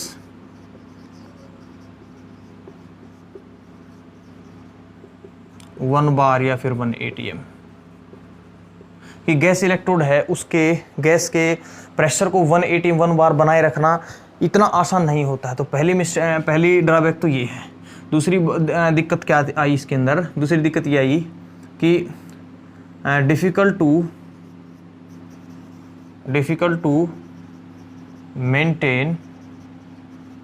to maintain concentration of H positive ions equal to 1 molar, कि जो H पॉजिटिव आयन की या फिर HCl की जो कंसंट्रेशन थी उसको H पॉजिटिव आयन की जो कंसंट्रेशन 1 मोलर बनाए रखना भी डिफिकल्ट है, थोड़ा सा मुश्किल होता है। दूसरा कि it is poisoned by traces of impurities, केवल जो गैस इलेक्ट्रोड थी, अब थोड़ा सा भी इम्प्योरिटीज अगर कहीं से आ जाए तो ये अपना फंक्शन अच्छे से नहीं करती, तो थोड़ी सी भी इम्प्योरिटी की वजह से ये पॉइजन्ड हो जाती है। पॉइजन्ड का मतलब है इसके अंदर बहुत ज़्यादा दिक्कत हो जाती है, ये अपनी एक्चुअल जो फंक्शन इसका था वो नहीं कर पाती। तो ये 3-4 जो और भी ड्रॉबैक्स थी, तो ये 3-4 मैंने मेन लिखी हैं, ये ड्रॉबैक्स थी जिसकी वजह से स्टैंडर्ड हाइड्रोजन गैस इलेक्ट्रोड को as a normal hydrogen electrode अब यूज नहीं किया जाता। देयरफॉर SHE इज not used as reference electrode। अब इसकी वजह से अब इसको अब फर्दर आगे यूज नहीं किया जाता। तो अब therefore जैसे कैलोमेल इलेक्ट्रोड है, therefore calomel electrode is used as reference electrode, used as reference electrode। तो इसी वजह से हमने एक नई इलेक्ट्रोड बनाई, नई रेफरेंस इलेक्ट्रोड बनाई, जो कि काम तो किसके जैसा करती है, काम तो करती है SHE के जैसा, है ना, स्टैंडर्ड हाइड्रोजन इलेक्ट्रोड, बट ये जो ड्रॉबैक्स थी वो नहीं थी। तो इस कैलोमेल इलेक्ट्रोड से सारी ड्रॉबैक्स हट गई। तो आप इन चीज़ों को नोट कीजिए, या नोट करने की ज़रूरत भी नहीं है, कई बार बोर्ड एग्जाम्स में शायद ये क्वेश्चन पूछ रहे थे, तो चलिए नोट कर लीजिए क्या ड्रॉबैक्स थी, क्या डिफरेंस। तो चलिए नोट हो गया है, वेरी गुड। तो अब मैं आपको बता देता हूँ कि कैलोमेल इलेक्ट्रोड क्या है। तो नई रेफरेंस इलेक्ट्रोड की हमारे को नीड हुई, क्यों नीड हुई, क्योंकि बहुत सारी कमियाँ थी किसके अंदर, SHE के अंदर, तो स्टैंडर्ड हाइड्रोजन इलेक्ट्रोड के अंदर। तो अब हमारे को बनाने दूसरी इलेक्ट्रोड की जरूरत पड़ी, कैलोमेल इलेक्ट्रोड। अब कैलोमेल इलेक्ट्रोड क्या होती है, बिल्कुल सिंपल होती है। देखिए ये इलेक्ट्रोड होती है, एक इस तरह का बिकर हम ले लेते हैं, और उस बिकर में नीचे हम भर देते हैं मरकरी पेस्ट, उसके ऊपर हम लेयर लेते हैं किसकी, Hg2Cl2 मरकरी क्लोराइड सॉलिड, उसके ऊपर हम भरते हैं केशियल सॉल्यूशन और 1 मोलर। उसकी जो कंसंट्रेशन है हम 1 मोलर तो नहीं रखते हैं, क्योंकि अलग अलग कंसंट्रेशन में अलग अलग वैल्यू होती है, बस मीन्स होता है केशियल सॉल्यूशन, ठीक है। और उसके बाद हम एक ट्यूब लगाते हैं, और इस ट्यूब से हम ऐसे एक कनेक्टिंग वायर रखते हैं, ठीक है। और उसको फिर आगे जोड़ा जाता है प्लेटिनम वायर से, ये क्या है, ये है सर प्लेटिनम वायर। ये क्या है, सिंपली कनेक्टिंग वायर, क्या है ये, कनेक्टिंग वायर, ठीक है। इसको हम दूसरी इलेक्ट्रोड से जोड़ देते हैं, और ये होता है अपना फिर साल्ट ब्रिज इस तरह से, ठीक है। ये तो अपना साल्ट ब्रिज। तो ये होती है सिंपली एक बेसिक अपनी कंस्ट्रक्शन मैंने आपको बताई है कैलोमेल इलेक्ट्रोड। बट आपसे क्वेश्चन जो पूछा जाना है वो आपसे पूछा जाना स्टैंडर्ड हाइड्रोजन इलेक्ट्रोड, बट मैंने आपको बता दिया है कि कैलोमेल इलेक्ट्रोड क्या होती है। इस तरह से उसकी कंस्ट्रक्शन Hg पेस्ट होता है, उसके ऊपर एक Hg2Cl2 मरकरी क्लोराइड की लेयर होती है, उसके बाद केशियल सॉल्यूशन होता है। अब जो ये जो इलेक्ट्रोड है ये रेफरेंस इलेक्ट्रोड होती है, कैथोड की तरह भी काम कर सकती है, एनोड की तरह भी काम कर सकती है, depending upon the other electrode, ठीक है। अब जो ये इलेक्ट्रोड है ये रिवर्सिबल होती है, Cl आयन के। किसके रिवर्सिबल होती है, Cl आयन के। कैसे कि अगर simply 2Hg solid and 2Cl negative मिलके बनाते हैं Hg2Cl2 सॉलिड, सॉलिड। ये दोनों मिलकर इस तरह से बनाते हैं। अब देखिए इस कंडीशन में यहाँ पे 0 ऑक्सीडेशन स्टेट में है, यहाँ पे +1 ऑक्सीडेशन स्टेट में, तो ये इधर इस डायरेक्शन में जो रिएक्शन हो रही है वो ऑक्सीडेशन, वो है ऑक्सीडेशन। और अगर रिडक्शन होती है तो अपोजिट, इस डायरेक्शन में क्या हो जाती है, रिडक्शन। तो अगर ऑक्सीडेशन होती है तो ये रिएक्शन होती है, रिडक्शन होती है तो ये रिएक्शन होती है। तो इट मीन्स Cl नेगेटिव से यहाँ पे इस कंडीशन में भी जाते हैं और HCl2 से Cl नेगेटिव भी बन जाते हैं, फ्री आयंस भी बन जाते हैं। तो इसलिए रिवर्सिबल होती है Cl नेगेटिव आयन से। अगर हम इसको बात करें रिप्रेजेंटेशन की, तो रिप्रेजेंट इसको हम इस तरह से कर देते हैं, प्लेटिनम Hg2Cl2, यहाँ पे सॉलिड होता है। उसके बाद हम रिप्रेजेंट करते हैं KCl, ठीक है, KCl की कंसंट्रेशन हम लिख लेते हैं, KCl की कंसंट्रेशन। इस तरह से रिप्रेजेंट कर देते हैं हम। अगर ऑक्सीडेशन होता है, रिडक्शन होता तो अपोजिट। तो मैंने आपको SHE में बताया था, तो कुछ ज़्यादा लिखने की या फिर नोट करने की जरूरत नहीं है कैलोमेल इलेक्ट्रोड को, बट अगर नोट करना तो नोट भी कर लीजिए। बस इंपॉर्टेंट है कि रिवर्सिबल क्लोरीन आयन से रिवर्सिबल होती है। साथ में इसका जो इलेक्ट्रोड पोटेंशियल वो 0 वोल्ट नहीं होता है, इसका इलेक्ट्रोड पोटेंशियल होता है depending upon the concentration of KCl। लिख देता हूं मैं कि इट्स स्टैंडर्ड की जो वैल्यू होती हैं वो depends upon value of concentration of KCl solution. कि जो KCl सॉल्यूशन होता है उसकी कंसंट्रेशन क्या है, उसकी वैल्यू पे डिपेंड करता है इसका स्टैंडर्ड इलेक्ट्रोड पोटेंशियल की वैल्यू। जैसे अगर मैं कहूँ KCl सॉल्यूशन की अगर नॉर्मेलिटी 0.1 नॉर्मल है तो इसका आता है 0.33 कुछ, और अगर 1 नॉर्मल लेते हैं तो आता है 0.28 वोल्ट। तो इस तरह से KCl सॉल्यूशन की अगर कंसंट्रेशन अलग है तो इसके इलेक्ट्रोड पोटेंशियल की वैल्यू भी क्या है, अलग, ठीक है। तो इस तरह से ये होती है कैलोमेल इलेक्ट्रोड। इसने सारी डिसएडवांटेज, सारी ड्रॉबैक्स जो स्टैंडर्ड हाइड्रोजन इलेक्ट्रोड के अंदर थी वो सारी इसने रिमूव कर दी। इसकी ज़रूरत क्यों पड़ी वो भी मैंने आपको बताया। तो ये थ्योरेटिकल पार्ट है वो कंप्लीट हो गया हमारा स्टैंडर्ड हाइड्रोजन इलेक्ट्रोड के ऊपर। अब हम करते हैं इसके ऊपर न्यूमेरिकल। तो चलिए स्टार्ट करते हैं न्यूमेरिकल्स। न्यूमेरिकल से ही समझ आता है कि C का कितना यूज है। C कौन सी C? हाँ जी बोलो, कौन सी C? अरे वो C नहीं है, स्टैंडर्ड हाइड्रोजन इलेक्ट्रोड, उस पर न्यूमेरिकल करते हैं। चलिए स्टूडेंट हम स्टार्ट करते हैं न्यूमेरिकल्स को। अभी तक हमने पढ़ा स्टैंडर्ड हाइड्रोजन इलेक्ट्रोड को या फिर नॉर्मल हाइड्रोजन इलेक्ट्रोड। तो अब उसके कंसेप्ट को यूज़ करके आपके कंपटीशन एग्जाम्स के अंदर काफ़ी न्यूमेरिकल्स पूछते हैं वो।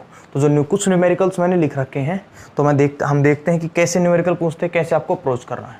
तो फर्स्ट न्यूमेरिकल से हम स्टार्ट करते हैं जो नीट 2015 का क्वेश्चन है। Pressure of H2 required to make the potential of hydrogen electrode 0।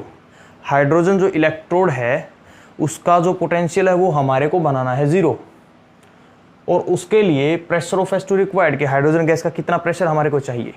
अब किसके अंदर, इन प्योर वाटर। अब देखिए प्योर वाटर का बहुत ही अच्छा कंसेप्ट है यहाँ पे, एट 298 केल्विन पे। तो प्रेशर ऑफ H2 हमारे को निकालना है। अब इसको निकालने के लिए हमारे को इसके ऊपर अप्लाई करनी पड़ेगी नॉस्ट इक्वेशन। तो देखिए हमारे को दो चीज़ें गिवन हैं। एक तो गिवन है हमारे को कि सेल का जो पोटेंशियल है, हाइड्रोजन जो इलेक्ट्रोड है उसका जो रिडक्शन पोटेंशियल वो हमारे को मानना है 0, क्वेश्चन में बोला गया है। उसके बाद दूसरा हमारे को ये भी पता है कि स्टैंडर्ड जो रिडक्शन पोटेंशियल होता है हाइड्रोजन इलेक्ट्रोड का वो भी कितना होता है, 0.0 वोल्ट। तो दोनों चीज़ें हमारे को गिवन है। उसके बाद हमारे को निकाला प्रेशर ऑफ H2। तो उसको निकालने के लिए आपको सिंपली बस रिडक्शन की रिएक्शन को देखना है कि रिडक्शन की रिएक्शन क्या होगी। तो देखिए 2H पॉजिटिव 2 इलेक्ट्रॉन को गेन करेंगे और कन्वर्ट होंगे हाइड्रोजन गैस के अंदर। ये इस गैस के लिए जो हाफ रिएक्शन होती है, इस इलेक्ट्रोड पे होने वाली जो हाफ रिएक्शन है वो होती है, आपको पता है। अब यहाँ पे एक कंसेप्ट ये है, हमारे से पूछा है कि हाइड्रोजन गैस का प्रेशर निकालना है। अब इसके अंदर मैंने इसीलिए 2H पॉजिटिव को रिड्यूस करवाया है। क्यों? क्योंकि देखिए अगर हम एक H पॉजिटिव लेते हैं तो वो बनाएगा एक हाइड्रोजन का एटम। अब वो तो प्रेशर अप्लाई करेगा नहीं क्योंकि हाइड्रोजन गैस मोलिकुलर स्टेट में होती है, उसके लिए एटलीस्ट 2 एटम्स चाहिए। इसलिए हमने 2 आयंस को 2 इलेक्ट्रॉन गेन करवा के हाइड्रोजन गैस का मोलिक्यूल बनाया है जो कि प्रेशर एग्जर्ट करेगा। इसी वजह से यहाँ पे हमने 2 आयंस लिए हैं। अब इट मीन्स इस रिएक्शन के अंदर जो नंबर ऑफ इलेक्ट्रॉन एक्सचेंज हैं वो कितने हैं, 2। देयरफॉर जो n की वैल्यू है यहाँ पे क्या हो जाएगी, 2। ये बात भी समझ आती है। अब हम लगाते हैं इसके ऊपर नस्ट इक्वेशन। तो देखिए नस्ट इक्वेशन क्या होती है कि रिडक्शन पोटेंशियल ऑफ इलेक्ट्रोड या फिर cell is equal to standard reduction potential of cell minus 0.0591 by में n log Q। अब ये रिएक्शन, ये अपनी नस्ट इक्वेशन होती है। तो अब Q क्या हो जाएगा इस रिएक्शन के लिए? इस रिएक्शन के लिए Q क्या हो जाएगा? Q क्या होता है? Concentration of product divide by में कंसंट्रेशन ऑफ रिएक्टेंट। तो प्रोडक्ट कौन है? हाइड्रोजन। तो अब हाइड्रोजन जब गैस होती है तो उसका हम क्या लेते हैं? प्रेशर। तो हमने ले लिया pressure of H2 divide by में, फिर क्या लें? रिएक्टेंट की कंसंट्रेशन। रिएक्टेंट कौन है? H positive. उसकी कंसंट्रेशन को मैंने स्क्वायर ब्रैकेट से रिप्रेजेंट किया, raise to power their stoichiometric coefficient. तो अब इस रिएक्शन के लिए जो Q की वैल्यू ये हो जाएगी। तो अब हमारे को प्रेशर ऑफ H2 निकालना है। तो देखिए यहाँ पे मैं इस इक्वेशन को दोबारा लिखता हूँ, E is equal to E0 minus 0.0591 by में n, और n की वैल्यू हमारे को मिल चुकी है। तो n की वैल्यू कितनी है ये चलो बाद में ही लिखते हैं हम सारी वैल्यू, इनटू log। अब Q, देखिए Q की जगह मैं ये पुट करता हूँ pressure of H2 divide by H positive concentration raise to power 2। अब इस रिएक्शन के अंदर हमारे को निकालना था, इस क्वेश्चन के अंदर प्रेशर ऑफ H2। अब वो निकलेगा किससे? नस्ट इक्वेशन से। क्यों निकलेगा? आपको पता लगा कि हमने नस्ट इक्वेशन क्यों अप्लाई की है, आपको पता लगता है कि इसी से निकाला जा सकता है। अब ये है हमारे पास स्टैंडर्ड रिडक्शन पोटेंशियल भी है हमारे पास, n की वैल्यू है, प्रेशर ऑफ H2 निकालना है। अगर वैल्यू मिल जाए H पॉजिटिव की, अगर वैल्यू मिल जाए H पॉजिटिव की, तो हमारे से क्वेश्चन सोल्व हो जाए। तो H पॉजिटिव की जो कंसंट्रेशन है वो कैसे निकालें? देखिए क्वेश्चन में बोला गया है इन प्योर वाटर। तो प्योर वाटर के अंदर, प्योर वाटर की जो pH है वो आपको पता है होती है 7, pH होती है 7, और pH हमारे को मिल जाए तो हम निकालेंगे H पॉजिटिव की कंसंट्रेशन। मैंने आपको लास्ट वीडियो के अंदर ये बताया था कैसे निकालनी होती है। तो कैसे निकालते हैं हम निकालते हैं H पॉजिटिव की जो कंसंट्रेशन होती है pH से, इसकी वैल्यू हम निकालते हैं कि बेस को मान लेते हैं हम 10, फिर लगाते हैं माइनस का साइन और फिर लिखते हैं pH, पावर बना देते हैं हम pH को। तो उसी कंसेप्ट को यूज करके मैं H पॉजिटिव की कंसंट्रेशन को निकालता हूं। तो क्या आएगी?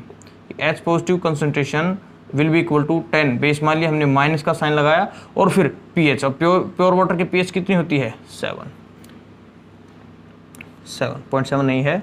तो ये आ गई हमारे पास H पॉजिटिव की कंसंट्रेशन। तो बस अब इस इक्वेशन में हम सारी वैल्यूज पुट कर देते हैं। तो E की जगह मैं वैल्यू पुट करता हूँ 0, E0 की तरह 0 क्योंकि दोनों की वैल्यू 0 है। उसके बाद माइनस 0.0591 बाई में n की वैल्यू कितनी होती है? 2 इंटू log। अब pressure of H2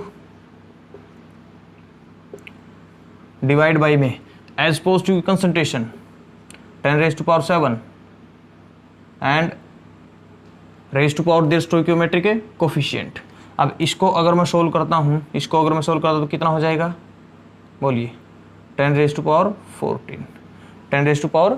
I hope आपको क्लियर है कैसे क्या किया मैंने। ओके, उसके बाद देखिए अगर मैं इधर तो 0 है, इसको भी इधर लेके आता हूँ, इसको इधर लेके आता हूँ, तो क्या हो जाएगा? बोलिए, ये हो जाएगा 0। क्या हो जाएगा? 0। तो इट मीन्स आपको समझ आता है 2 को मैं इधर लेके आऊँगा तो 0 के साथ मल्टीप्लाई, क्योंकि इस 0 को मैं पहले वहाँ भेजूंगा तो 0 ही है, मीन्स इतनी टर्म के आगे सारा जो कंसेप्ट है वो 0 है। अब 2 को उधर भेजता हूँ मल्टीप्लाई 0, फिर ये 0.59 को लेके आता हूँ फिर भी 0, मीन्स जो log है, log pressure of H2 gas divide by 10⁻14 is equal to 0।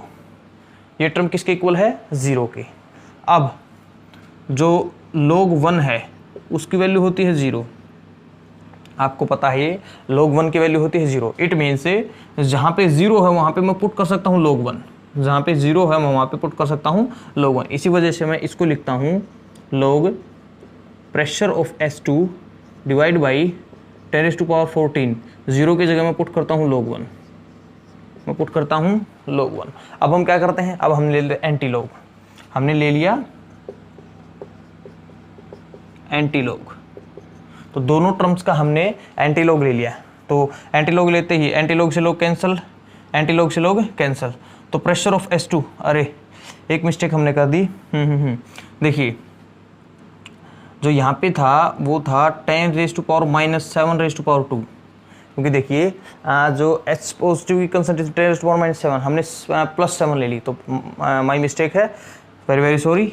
तो आपको इसको ध्यान रखेंगे। तो अब मल्टीप्लाई करूँगा तो मैं कितना आएगा, 10⁻⁻14, 10⁻⁻14। यहाँ भी क्या आएगा, 10⁻⁻4। तो एंटी लोग से अब लोग से लोग कैंसिल। आई होप मैंने क्या बताया आपको क्लियर है। एस पॉजिटिव कंसंट्रेशन 10⁻⁷ थी, बट बाई मिस्टेक मैंने ले ली थी +7। ओके, तो फिर हमने उसको रिप्लेस किया है, तो मल्टीप्लाई करेंगे तो -14, -14। ओके, उसके बाद हमने दोनों टर्म का एंटी लोग ले लिया, एंटी लोग से लोग कैंसिल, एंटी लोग से लोग cancel, means PS2 divide by में 10⁻⁻14 1।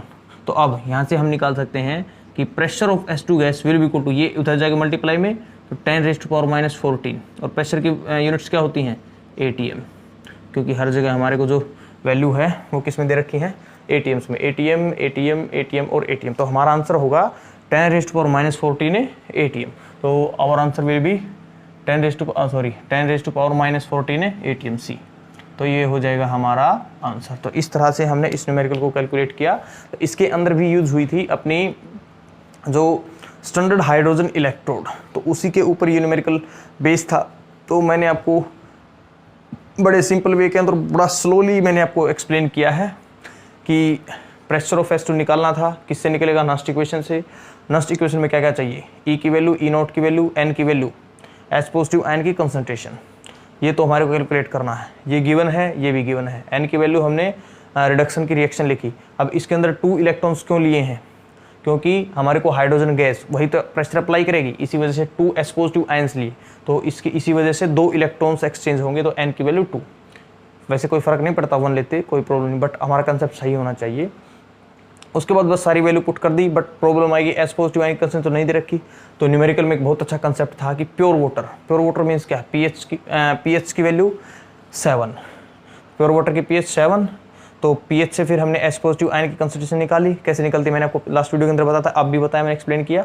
उसके बाद सारी वैल्यूज पुट की, सारी वैल्यूज पुट करने के बाद 0 इक्वल होता log 1 के, तो log 1 की वैल्यू पुट की, इसको 0 की जगह मैंने log 1 रखा, फिर दोनों का एंटी लॉग लिया, एंटी लॉग से log कैंसिल, बस PS2 10⁻⁻14 इक्वल टू 1 और PS2 की वैल्यू 10⁻⁻14। तो आई होप आपको क्लियर है, इसको नोट कीजिए। तब तक दूसरे नंबर को देखते हैं हम।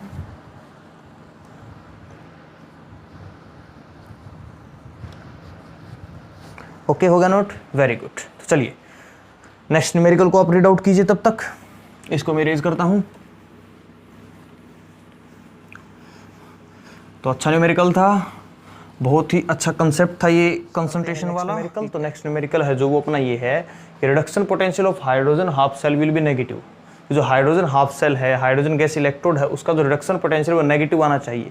तो अब नेगेटिव कब आएगा, हमारे को 4 सिचुएशन दे रखी हैं कि जब प्रेशर 1 ATM है, कंसंट्रेशन 1 मोलर है, प्रेशर 2 ATM है, कंसंट्रेशन 2 मोलर है। अच्छा, ये ऑप्शन थोड़ा सा चेंज कर लेना, ये ऑप्शन होगा 1 मोलर, कि जब कंसंट्रेशन कितनी है 1 molar, pressure 2 ATM, concentration 1 molar. Okay, pressure 2 ATM, concentration भी 2 मोलर, 1 ATM 2 मोलर। ओके, चलिए चेक करते हैं। तो अब इसको कैलकुलेट करने का तरीका क्या है, हमारे को निकालना है रिडक्शन पोटेंशियल, और रिडक्शन पोटेंशियल निकालने का तरीका क्या होता है, नस्ट इक्वेशन। तो नस्ट इक्वेशन लगाते हैं, क्या होगी, reduction potential of electrode will be equal to standard reduction potential minus 0.0591 by में n एंड log Q।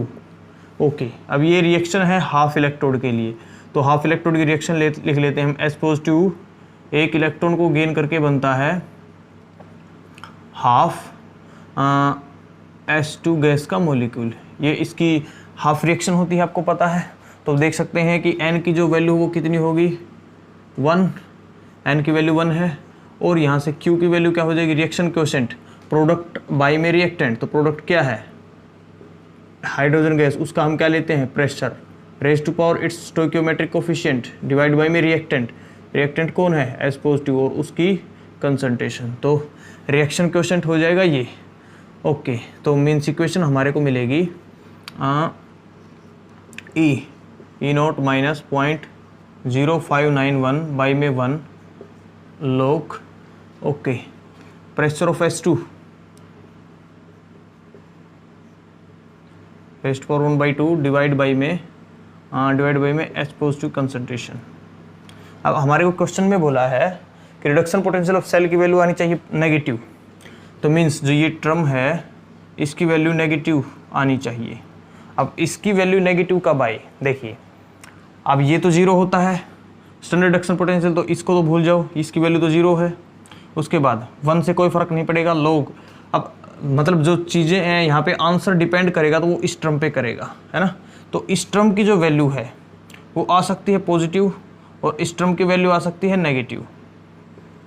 बोलिए, दो रीजन है, दो पॉसिबिलिटीज़ हैं, इस टर्म की वैल्यू पॉजिटिव, इस टर्म की वैल्यू नेगेटिव। अब कंसीडर कीजिए इस टर्म की वैल्यू आती है पॉजिटिव, तो ये टर्म हो जाएगी पॉजिटिव, यहाँ पे है negative, positive multiplied by negative, तो हमारा इस टर्म का आंसर आएगा नेगेटिव। बट अगर इस टर्म की वैल्यू हो जाती है नेगेटिव, इस टर्म की वैल्यू आ जाती है नेगेटिव, तो अगर ये वैल्यू नेगेटिव है तो negative negative positive, negative negative positive, means इस रिडक्शन पोटेंशियल वैल्यू फिर इस कंप्लीट टर्म का जो आंसर है वो आएगा पॉजिटिव। क्या आएगा, पॉजिटिव। तो अगर हम नेगेटिव लेते हैं तो आंसर आता है पॉजिटिव, और पॉजिटिव लेते हैं तो आंसर आता है नेगेटिव, बट हमारे को आंसर लेके किस में आना है, नेगेटिव में। इट मीन्स इस टर्म की जो वैल्यू है वो किस में आनी चाहिए, पॉजिटिव में। इस टर्म की वैल्यू पॉजिटिव, आंसर आएगा नेगेटिव, और हमारे को लेके भी आना आंसर किस में है, नेगेटिव में। तो अब ये कैसे पॉसिबल है, देखिए फर्स्ट ऑप्शन में मैं यहाँ पे देखिए इनकी वैल्यू पुट करता हूँ, मैं 1 ऊपर भी 1 रखता हूँ और नीचे भी 1 रखता हूँ, ऊपर भी 1 नीचे भी 1। अब इसका 1/2 है, 1 का रेस्ट पावर 1/2 कोई फर्क नहीं पड़ेगा, तो 1/1 है, 1/1 है, इसको मैं सिंपली 1 लिखूंगा।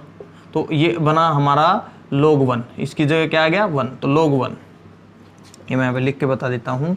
log पहले टर्म ऑप्शन में मैंने वैल्यू पुट की 1 में 1, इसकी पावर 1/2 कोई फर्क नहीं पड़ेगा, तो 1 से 1 कैंसिल, तो सीधा बचा log 1, और log 1 की वैल्यू होती है 0, तो ये ऑप्शन हो गया हमारा रॉन्ग। तो फर्स्ट जो ऑप्शन है हमारा वो होता है रॉन्ग। सेकंड पे चलते हैं, सेकंड पे क्या है 2 ATM, 2 ATM, तो अब यहाँ पे ऊपर आएगा 2, उसकी raise to power 1/2 divide by में H पॉजिटिव कंसंट्रेशन 1, तो दूसरे ऑप्शन में कंडीशन बनती है ये। अब इसको देखते हैं, देखिए 2 की पावर 1/2, इट मीन्स ये क्या है √2, इट मीन्स ये क्या है √2, और जो √2 की वैल्यू होती है वो होती है 0.301, पॉजिटिव 0.301। इट मीन्स इस टर्म का जो आंसर है सेकंड ऑप्शन से वो आया प्लस में, वो आया पॉजिटिव, वो क्या आता है पॉजिटिव, क्योंकि log जो 2 है, log √2 है, उसकी जो वैल्यू होती है वो कितनी आती है 0.301। आई होप मैं ठीक बोल रहा हूँ, हाँ जी ठीक है। तो √2 की वैल्यू होती है 0.301, तो ये आंसर आ गया अपना log 0.301, और log 0.301 की आंसर होती है पॉजिटिव। इसकी जो वैल्यू होती है आपको पता है log में log 1 से जो कम की वैल्यूज़ हैं, जैसे अपनी जो 0.2 है, log 0.2 है, log 0.3 है, log 0.7 है, इन सभी की वैल्यू आती है वो पॉजिटिव वैल्यू आती है। तो इसी वजह से अब इस टर्म की जो वैल्यू है वो क्या आई पॉजिटिव, इस टर्म की जो वैल्यू आई है पॉजिटिव, इस टर्म की वैल्यू पॉजिटिव, तो इस कंप्लीट टर्म की वैल्यू नेगेटिव। इसीलिए जो अपना सेकंड आंसर है वो होगा सही, सेकंड आंसर होगा सही। क्यों हुआ, क्योंकि ऊपर आया 2, नीचे आया 1, ऊपर आया 2 बट पावर थी 1/2, पावर 1/2 का मतलब रूट डिवाइड बाई में 1, ठीक है। तो √2 डिवाइड बाई में, और √2 की वैल्यू है 0.301, तो सोल्व करके आया log 0.301, और log 0.301 की वैल्यू होती है पॉजिटिव। अब ये वैल्यू पॉजिटिव आती है, ये वैल्यू पॉजिटिव आ गई, इस टर्म की वैल्यू पॉजिटिव, अब इसकी वैल्यू पॉजिटिव, तो इस कंप्लीट टर्म की वैल्यू नेगेटिव। पता है आपको, पॉजिटिव इंटू नेगेटिव, तो वैल्यू क्या आएगी नेगेटिव, और हमारे को क्या निकालना था सेल की वैल्यू नेगेटिव, तो इसलिए सेकंड ऑप्शन हमारा हो जाएगा सही। तो नोट कीजिए आप, वेरी गुड, नोट हो गया, बहुत अच्छे। चलिए तो नेक्स्ट क्वेश्चन की तरफ, तो चलिए, a hydrogen gas electrode is made by dipping a platinum wire in a solution of HCl of pH 10। Okay, एक हाइड्रोजन गैस इलेक्ट्रोड को बनाया गया कैसे, एक प्लेटिनम वायर को डिप करके, डुबो के, किसके अंदर सॉल्यूशन किसका HCl का, कितनी pH थी pH 10, and by passing hydrogen gas around the platinum wire, और प्लेटिनम वायर के चारों ओर हमने जो हाइड्रोजन गैस को पास करवाया, कितने प्रेशर पे 1 ATM पे। The oxidation potential of electrode will B, question में पूछा है ऑक्सीडेशन पोटेंशियल, ठीक है, हाइड्रोजन गैस इलेक्ट्रोड का, हमारे कंडीशन दे रखी हैं। तो चलिए अब पोटेंशियल निकालना है। पोटेंशियल निकालने के लिए हमारे पास जो इक्वेशन होती है वो क्या होती है, potential will be equal to standard reduction potential minus 0.0591 by में n log Q। ओके, अब ये हाइड्रोजन गैस इलेक्ट्रोड है, तो अब इसके लिए हम जो रिडक्शन रिएक्शन लिख लेते हैं वो क्या होती है, H पॉजिटिव एक इलेक्ट्रॉन को घेर करके बनाता है हाइड्रोजन गैस का हाफ मॉलिक्यूल, हाइड्रोजन गैस का half molecule of hydrogen atom कीजिए, तो ये होती है अपनी रिडक्शन रिएक्शन। तो हम यहाँ से देख सकते हैं कि जो n की वैल्यू है, n की वैल्यू वो कितनी आ जाएगी 1, और यहाँ पे Q की वैल्यू क्या हो जाएगी, pressure of H2 raise to power 1/2 divide by में H पॉजिटिव की कंसंट्रेशन, H पॉजिटिव की कंसंट्रेशन ये मैंने आपको हर न्यूमेरिकल के अंदर बताया है कि वो कैसे निकालना होता है, प्रोडक्ट माइनस डिवाइड बाई में रिएक्टेंट। तो अब देखिए, अब हमारे को प्रेशर ऑफ H2 तो दे रखा है, ये दे रखा है 1 atm, तो प्रेशर ऑफ H2 तो है 1 atm, H पॉजिटिव निकालना है। अब हमारे क्वेश्चन में क्या दे रखा है, हमारे को दे रखा है pH, तो pH से H पॉजिटिव आयन कंसंट्रेशन कैसे निकालते हैं हम, हाइड्रोजन आयन की कंसंट्रेशन होती है 10 raise to power minus pH, pH कितनी दे रखी है 7। मैंने आपको काफ़ी बार बताया है ये कि pH से कैसे हाइड्रोजन आयन की कंसंट्रेशन निकालनी होती है। तो कैसे निकालते हैं, 10 को बेस मान के रेज कर देते हैं माइनस pH को, पावर बना देते हैं pH को, तो हाइड्रोजन आयन कंसंट्रेशन आ गई, अरे pH तो 10 है, pH है 10, पिछले न्यूमेरिकल का ही अभी तक याद है मेरे को, सॉरी, क्या है pH क्या है 10, तो ये हो जाएगा 10 raise to power minus 10 hydrogen ion की कंसंट्रेशन। बस अब इसके अंदर वैल्यू पुट कीजिए, तो देखिए, तो ये निकालना है, ई नोट की वैल्यू हमारे को पता होती है 0 होती है, माइनस 0.0591 डिवाइड बाई में n की वैल्यू 1 है, ओके, लॉग, और इसकी जो वैल्यू वो कितनी है 1 atm, प्रेशर 1 atm देखा था, डिवाइड बाई में क्या है 10 रेज़ टू पावर माइनस 10, क्या है 10 रेज़ टू पावर माइनस 10, तो ये है, बस इसको सोल्व कर लीजिए। अच्छा, तो देखिए इसको मैं सोल्व करता हूँ, ये तो 0 है, माइनस 0.0591 डिवाइड बाई में 1 log 1, 10 raise to power minus 10, ऊपर जाके किस में हो जाएगा, बोलिए पॉजिटिव, मैं लिखूंगा log 10 रेज़ टू पावर 10, नीचे माइनस है ऊपर पावर हो जाएगी प्लस की, तो 10 रेज़ टू पावर 10, अभी 10 आ जाएगा आगे, बोलिए 10 आ जाएगा आगे, और वैल्यू किस में रहेंगी माइनस में, माइनस पॉइंट, अब देखिए एक ये 10 आगे आएगा, तो 0.0591 को 10 से मल्टीप्लाई करोगे, पावर आगे आ जाती है लोग को सोल्व करते वक्त, तो अब इस 10 को अगर आगे लेके आओगे तो 0.059 विकम से एक डेसिमल कम हो जाएगा, तो ये बन जाएगा 0.591, और बाद में क्या रहेगा log 10, log 10 की वैल्यू आपको पता है क्या होती है 1, log 10 की वैल्यू होती है 1, तो हमारा रिडक्शन पोटेंशियल आया -0.591। ओके, अब देखते हैं ऑप्शन में, ऑप्शन में तो कहीं है ही नहीं, तो हमारा आंसर रॉन्ग आ गया, नहीं ऐसा नहीं है। आपको पता है कि नस्ट इक्वेशन से जो भी हम वैल्यू सोल्व करते हैं, वो जो वैल्यू आती है वो किसकी टर्म में आती है, रिडक्शन पोटेंशियल की टर्म में, किसकी टर्म में आती है, रिडक्शन पोटेंशियल। बट हमारे को क्वेश्चन में पूछा गया ऑक्सीडेशन पोटेंशियल, तो अब मीन्स हमारे को हाइड्रोजन गैस इलेक्ट्रोड का रिडक्शन पोटेंशियल मिला है, निकालना क्या है ऑक्सीडेशन पोटेंशियल, बस साइन को रिवर्स कर दीजिए, तो रिडक्शन पोटेंशियल की वैल्यू क्या है माइनस में, तो इसीलिए ऑक्सीडेशन पोटेंशियल की, तो ऑक्सीडेशन पोटेंशियल की वैल्यू क्या हो जाएगी +0.591, +0.591, क्यों, क्योंकि ये है ऑक्सीडेशन पोटेंशियल, निकाली किसकी थी, रिडक्शन पोटेंशियल की, तो साइन चेंज करना होता है नेगेटिव से पॉजिटिव, तो ये अपना आंसर हो जाएगा। देखिए कौन सा ऑप्शन है, ऑप्शन नंबर ए, नहीं बी, 0.59, ओके, तो B will be answer, B will be answer. कैसे निकाला, फिर से हमने पीएच के कंसेप्ट को यूज़ किया है, पीएच के कंसेप्ट को हर क्वेश्चन में हमने पीएच के कंसेप्ट को यूज़ किया है, तो ये बड़ा इंपॉर्टेंट है, पीएच का कंसेप्ट आपको समझ आना चाहिए, कैसे पीएच से कंसंट्रेशन निकालते हैं, कैसे कंसंट्रेशन से पीएच निकालते हैं। तो इस तरह से नस्ट इक्वेशन लगाई, एन की वैल्यू कैलकुलेट की, साथ में हाफ रिएक्शन लिखी, वहाँ से क्यू निकाला, क्यू के बाद एच पॉजिटिव से 10⁻⁻10 कंसंट्रेशन, पीएच से कंसंट्रेशन निकाली, वैल्यूज पुट की, बस आगे मल्टीप्लाई किया, वैल्यू निकली नस्ट इक्वेशन से रिडक्शन पोटेंशियल की, वैल्यू निकालनी थी ऑक्सीडेशन पोटेंशियल की, तो बस साइन को चेंज किया, आंसर आ गया, तो नोट कीजिए। चलिए, तो चलिए स्टूडेंट, हम एक और न्यूमेरिकल कर लेते हैं, और जो न्यूमेरिकल है ये जेई एडवांस 2016 का न्यूमेरिकल है, ये जो न्यूमेरिकल है जेई एडवांस 2016 का न्यूमेरिकल है, बहुत ही अच्छा न्यूमेरिकल है, बड़े अच्छे कंसेप्ट इसके अंदर यूज़ करवाए हैं। और अब देखते हैं इस न्यूमेरिकल को हम कैसे अप्रोच करते हैं। तो न्यूमेरिकल से डरना बिल्कुल नहीं है, बेसिक अगर आपके अच्छे हैं तो न्यूमेरिकल सोल्व आउट होंगे। चलिए स्टार्ट करते हैं। For the following electrochemical cell at 298 kelvin, देखिए कितने पे, 298 केल्विन पे बोल रहा है। जो नीचे दिया गया इलेक्ट्रोकेमिकल सेल है ये प्लेटिनम सॉलिड, हाइड्रोजन गैस 1 बार, H positive, okay, salt bridge M4 positive से M2 पॉजिटिव रिड्यूस हो गया एक्वस, ओके। ये इलेक्ट्रोकेमिकल सेल है, तो इसी वजह से इसका जो स्टैंडर्ड पोटेंशियल दे रखा है, सॉरी स्टैंडर्ड नहीं है, रिडक्शन पोटेंशियल है 0.092 वोल्ट। कब? जब M2 positive aqueous divide by में M4 पॉजिटिव एक्वस, इस दोनों का जो रेशियो वो कितना है, 10⁻⁸ ओके। तो गिवन है M4 पॉजिटिव से M2 पॉजिटिव के रिडक्शन पोटेंशियल की वैल्यू, देखिए रिडक्शन पोटेंशियल है, ऑक्सीडेशन नंबर कम हो रहा है, 0.51 वोल्ट, ओके।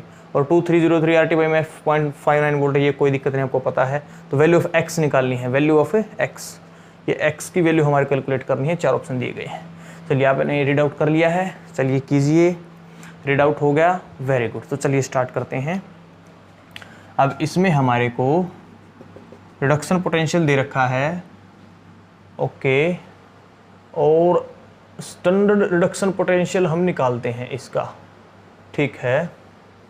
चलिए हम इस पे लगाते हैं नॉनस्ट इक्वेशन। इक्वेशन क्या होगी, E of cell will be equal to E naught of cell minus 0.0591 by में n एंड log Q। तो अब n और log Q की वैल्यू के लिए हम हाफ रिएक्शन लिख लेते हैं। अब देखिए आपको पता है किसी भी इलेक्ट्रोकेमिकल सेल की रिप्रेजेंटेशन में जो लेफ्ट साइड है वो कौन सी होती है, ऑक्सीडेशन। कौन सी होती है, ऑक्सीडेशन। तो इसके लिए जो हाफ रिएक्शन है वो क्या है कि जो H पॉजिटिव है, हाइड्रोजन गैस का जो मॉलिक्यूल है वो क्या करता है, 2H पॉजिटिव देता है, साथ में 2 इलेक्ट्रॉन, साथ में क्या है, 2 इलेक्ट्रॉन, ओके। उसके बाद ये है रिडक्शन हाफ सेल, इस इधर किसको रिप्रेजेंट करते हैं, रिडक्शन हाफ सेल को। रिडक्शन किसका हुआ है कि M4 पॉजिटिव ने 2 इलेक्ट्रॉन लिए और वो कन्वर्ट हो गया M2 पॉजिटिव में, वो कन्वर्ट हो गया M2 पॉजिटिव में। तो ये ऑक्सीडेशन हाफ सेल है, ये रिडक्शन हाफ सेल है। तो ओवरऑल रिएक्शन क्या हो जाएगी, दोनों को ऐड कर देते हैं। तो hydrogen gas plus M4 positive, 2 electron से 2 इलेक्ट्रॉन तो कैंसिल हो गए। उसके बाद इधर क्या आता है, 2H पॉजिटिव, साथ में M2 पॉजिटिव, साथ में क्या है, M2 पॉजिटिव, ओके। तो ये होगी हमारी ओवरऑल रिएक्शन। तो यहाँ से हमारे को 2 चीज़ें निकल के आती हैं, एक तो n की वैल्यू, कितने इलेक्ट्रॉन एक्सचेंज हुए हैं, 2, देयरफॉर n की वैल्यू होगी 2, साथ में रिएक्शन कोएफिशिएंट Q की वैल्यू, Q की वैल्यू क्या हो जाएगी, प्रोडक्ट डिवाइड बाई में रिएक्टेंट की कंसंट्रेशन। तो प्रोडक्ट कौन कौन है, 2 हैं, एक तो H पॉजिटिव है, उसको रेज टू पावर करेंगे हम 2, साथ में M2 पॉजिटिव, ओके। अब इसका कोई स्टोइकियोमेट्रिक कोएफिशिएंट नहीं है, साथ में रिएक्टेंट, रिएक्टेंट कौन है, एक तो हाइड्रोजन गैस है, ठीक है, उसका कोई भी स्टोइकियोमेट्रिक कोएफिशिएंट नहीं है, इनटू दूसरा रिएक्टेंट कौन है, M4 positive, M4 positive, okay. ये हमारे को रिएक्शन कोएफिशिएंट मिलता है। उसके बाद अब हमारे को निकालना क्या है, हमारे को निकालना है ये, तो देखिए ये M2 पॉजिटिव डिवाइड बाई में M4 पॉजिटिव है ना, इसकी वैल्यू हमारे को दे रखी 10⁻⁴ तो मैं इसको सोल्व कर लेता हूँ। देखिए H पॉजिटिव की जो कंसंट्रेशन वो कितनी दे रखी है, H पॉजिटिव की जो कंसंट्रेशन 1 मोलर दे रखी है, तो इसकी जगह मैं वैल्यू पुट दे, Q की वैल्यू मैं दोबारा निकालता हूँ, इसकी वैल्यू मैं पुट कर देता हूँ 1 है, 1⁻², कोई फ़र्क नहीं पड़ता है। उसके बाद M2 पॉजिटिव है डिवाइड बाई में नीचे हाइड्रोजन गैस का जो प्रेशर है वो 1 atm दे रखा है, तो ये भी हो जाएगा 1 इंटू M4 पॉजिटिव। कोई दिक्कत नहीं है, समझ आता है। H पॉजिटिव की कंसंट्रेशन कितनी दे रखी है, 1 मोलर, इसलिए 1 रख दिया। हाइड्रोजन गैस का प्रेशर कितना दे रखा है, वो 1 बार रख दिया, कोई प्रॉब्लम नहीं है, ओके। तो 1 से 1 कैंसिल, मीन्स हमारे को Q की जो वैल्यू मिलती है यहाँ पे, वो वैल्यू मिलती है ये, बोलिए Q की वैल्यू मिलती है ये, और इसकी वैल्यू हमारे को क्वेश्चन में दे रखी है 10⁻⁴। इस रिएक्शन के लिए ओवरऑल जो हमने Q निकाला उसकी value I M2 positive divide by में M4 पॉजिटिव। आई कैसे मैंने अभी आपको बताया, और इसकी न्यूमेरिकल के अंदर गिवन है वैल्यू 10⁻⁴। ये जो वैल्यू है किसके इक्वल है, 10 raise to power x। Means अब इस क्वेश्चन के लिए नेक्स्ट इक्वेशन क्या हो जाएगी, E equal to E naught of cell minus 0.0591 by में n की वैल्यू कितनी है, देखिए n की वैल्यू कितनी है 2, और लोग अब देखिए ये आता है q की वैल्यू क्या ही है ये, बट इसकी वैल्यू किसको 10 रेज़ टू पावर, तो मैं सीधा रखता हूँ 10 रेज़ टू पावर x। क्यों रखा है आपको पता है, q की वैल्यू रखनी थी, q की वैल्यू हमने क्या निकाली m2 पॉजिटिव बाई में m4 पॉजिटिव, बट उसकी भी वैल्यू दे रखी है 10 रेज़ टू पावर x, तो मैंने q की जगह इसको पुट करने के बजाय मैंने डायरेक्ट ये पुट कर दिया 10 रेज़ टू पावर x। अब अगर हमारे को कहीं से इसकी वैल्यू मिल जाए, क्योंकि देखिए न्यूमेरिकल के अंदर हमारे को ई ऑफ सेल दे रखा है, इसकी वैल्यू दे रखी है, ठीक है, इसकी वैल्यू नहीं है, इसकी वैल्यू नहीं है, इसकी वैल्यू दे रखी है, एन की वैल्यू हमने निकाल ली, इसी की वैल्यू कैलकुलेट करनी है। इसकी वैल्यू कैलकुलेट कब होगी, जब हमारे को ई नोट मिल जाए, क्या मिल जाए हमारे को, ई नोट। अब ई नोट कैलकुलेट करते हैं, तो ई नोट कैसे कैलकुलेट होता है, E naught is equal to E naught of cathode minus E naught of anode, ठीक है, ओके। तो अब देखते हैं कैथोड कौन होता है, रिडक्शन की रिएक्शन, रिडक्शन किसका हुआ है, रिडक्शन हुआ है सर M4 पॉजिटिव से M2 पॉजिटिव, रिडक्शन है। अब इसकी वैल्यू दे रखी देखिए ये, ठीक है, तो कैथोड पे रिडक्शन वाली रिएक्शन होती है, इसकी वैल्यू हमारे को दे रखी है 0.51, तो मैं लिख देता हूँ कैथोड की जगह 0.151 minus E naught of anode, anode क्या है, ऑक्सीडेशन, कौन सी रिएक्शन है एनोड की, ऑक्सीडेशन, मीन्स कौन सी है ये, मैं आपको पढ़ा चुका स्टैंडर्ड हाइड्रोजन इलेक्ट्रोड, उसको रिप्रेजेंट कैसे किया जाता है ऑक्सीडेशन के केस में, यही सेल के अंदर उसको कैसे रिप्रेजेंट किया जाता है, platinum S2 gas S positive, इसी तरह से तो रिप्रेजेंट किया जाता है, लास्ट लेक्चर के अंदर हमने पढ़ा है। इसी वजह से मीन्स ये क्या है, स्टैंडर्ड हाइड्रोजन इलेक्ट्रोड, ये क्या है, स्टैंडर्ड हाइड्रोजन इलेक्ट्रोड, और स्टैंडर्ड हाइड्रोजन इलेक्ट्रोड के लिए ई नोट की वैल्यू क्या होती है 0.0 वोल्ट, क्या होती है 0.0 वोल्ट। तो इसी वजह से मैंने इस न्यूमेरिकल को यहाँ पे करवाया है। अब तो means E naught of cell की वैल्यू कितनी आएगी 0.151, वैल्यू कितनी आती है 0.151, क्लियर है ये चीज़। कैथोड माइनस एनोड, कैथोड को ना रिडक्शन, रिडक्शन इसका हुआ तो इसकी वैल्यू हमारे को दे रखी है, रिडक्शन पोटेंशियल की ही वैल्यू दे रखी है, 4 पॉजिटिव से 2 पॉजिटिव, ऑक्सीडेशन नंबर घटता है तो रिडक्शन है, तो रिडक्शन की वैल्यू ही दे रखी है, सीधी डायरेक्ट वैल्यू पुट की। एनोड, एनोड पता लगेगा कि एनोड तो कौन है, स्टैंडर्ड हाइड्रोजन इलेक्ट्रोड, इसी वजह से उसके पोटेंशियल तो 0.0 होती है, तो सीधा आंसर आ गया हमारा ई नोट ऑफ सेल 1.151। अब इसको सोल्व करते हैं, तो ई ऑफ सेल मिल गया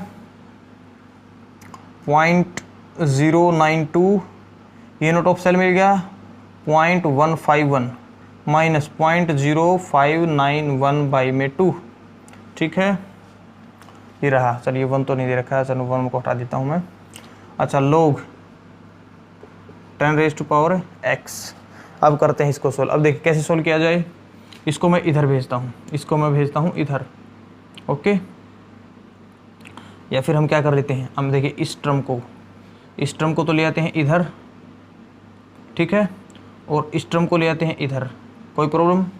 देखिए एक बार मैंने क्या किया है, मैं बोल रहा हूँ ये माइनस की टर्म है, इसको हम इधर ले आते हैं, प्लस की हो जाएगी, ये 0.092 इसको उधर ले जाते हैं, तो हमारे पास जो इक्वेशन बनी फाइनल वो क्या बनी 0.0591 बाई में 2 लोग 10 रेज़ टू पावर x। इस टर्म को मैं इधर ले आया, ठीक है, विल बी इक्वल टू, देखिए पॉजिटिव हो जाएगी, इधर से क्या रहता है 0.151, अब 0.092 को मैं उधर लेगा, इधर प्लस का उधर जाएगा माइनस का 0.092। चलिए सोल्व कीजिए इसको, कितना आता है 1129, ओके। उसके बाद यहाँ क्या बचता है 4.995, कितना बचता है 5, उसके बाद यहाँ पे 0, तो ये बन गया अपना 0.059, कितना बचता है 0.059, ठीक है। 1 को मैं हटा देता हूँ क्योंकि इन्होंने दिया है 0.59, 1 को ले भी लो कोई फ़र्क नहीं पड़ता है। उसके बाद तो मीन्स ये जो इक्वल है ये किसकी आ गई 0.59 की। अब क्या करें बोलो, मैं निकाल लेता हूँ log 10 raise to power x, देखिए ये, अब इसको मैं उधर भेजता हूँ, तो इधर क्या है 0.592 उधर जाके मल्टीप्लाई में, इधर क्या आता 0.059, समझे कैसे किया, इस 2 को मैं इधर ले गया, मल्टीप्लाई हो गया, 0.059 को मैं इधर लिया, डिवाइड में हो गया, तो 0.059 से 0.095 कैंसिल, आंसर कितना आता है 2, मीन्स ऊपर करता हूँ इसको log 10 raise to power x is equal to 2, ये आ गया 2, ओके। अब x की वैल्यू कैलकुलेट करनी, क्या करें, देखिए पावर कहाँ आ जाती है आगे, तो ये हो गया x log 10⁻²।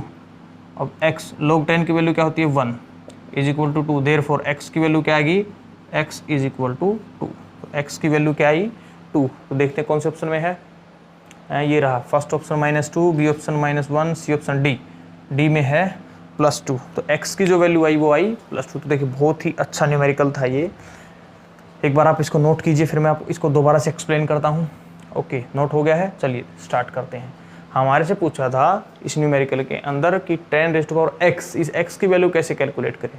तो हमने देखा कि जो जो डाटा गिवन है उसको देखते हुए हम इसके ऊपर अप्लाई कर सकते हैं नस्ट इक्वेशन। नस्ट इक्वेशन हमारे को e चाहिए, ई नोट चाहिए, n चाहिए, log q चाहिए। क्यू हमने निकाला, दोनों हाफ सेल लिखे और आल रिएक्शन लिखी, क्यू निकाल लिया। क्यू निकाला हमने, एच पॉजिटिव और एच दोनों की वैल्यू 1 1 थी, कैंसिल आउट कर दिया। क्यू क्या बचा, M2 पॉजिटिव डिवाइड बाय में M4 positive, M2 positive divide by में M4 पॉजिटिव। उसी की वैल्यू हमारे को न्यूमेरिकल में गिवन है 10⁻x, मीन्स क्यू किसके इक्वल आ गया, log 10⁻x के। क्यू किसके इक्वल आ गया, क्यू किसके इक्वल आ गया 10⁻x के। तो log 10⁻x बना, n की वैल्यू देख ली कितनी आई 2, ई नोट की वैल्यू निकाली। ई नोट की वैल्यू कैसे निकाली, कैथोड माइनस एनोड निकाल ली, 0.51 बाई में -0.0 0.151। ओके, उसके बाद तो ई की वैल्यू हमारे पास ई की वैल्यू दे रखी थी क्वेश्चन में, ये रही। ई नोट की वैल्यू निकाल ली, इसको उधर ले गए, उसको उधर ले गए, सिंपली फिर कैलकुलेट किया कि log 10x की वैल्यू आ गई 2 के इक्वल। फिर क्या किया, log 10x, x को ले आए आगे, क्योंकि आपको पता है ये चीज़ें आगे आ जाती हैं, पावर आगे आ जाती हैं। x log 10 is equal to 2। अब क्या किया, log 10 की वैल्यू 1, तो x is equal to 2, x is equal to 2। तो अपना आंसर डी, नोट कीजिए। ओके, नोट हो गया, वेरी गुड। तो हमने स्टैंडर्ड हाइड्रोजन इलेक्ट्रोड के ऊपर न्यूमेरिकल भी किए, साथ में उसकी थ्योरी भी की।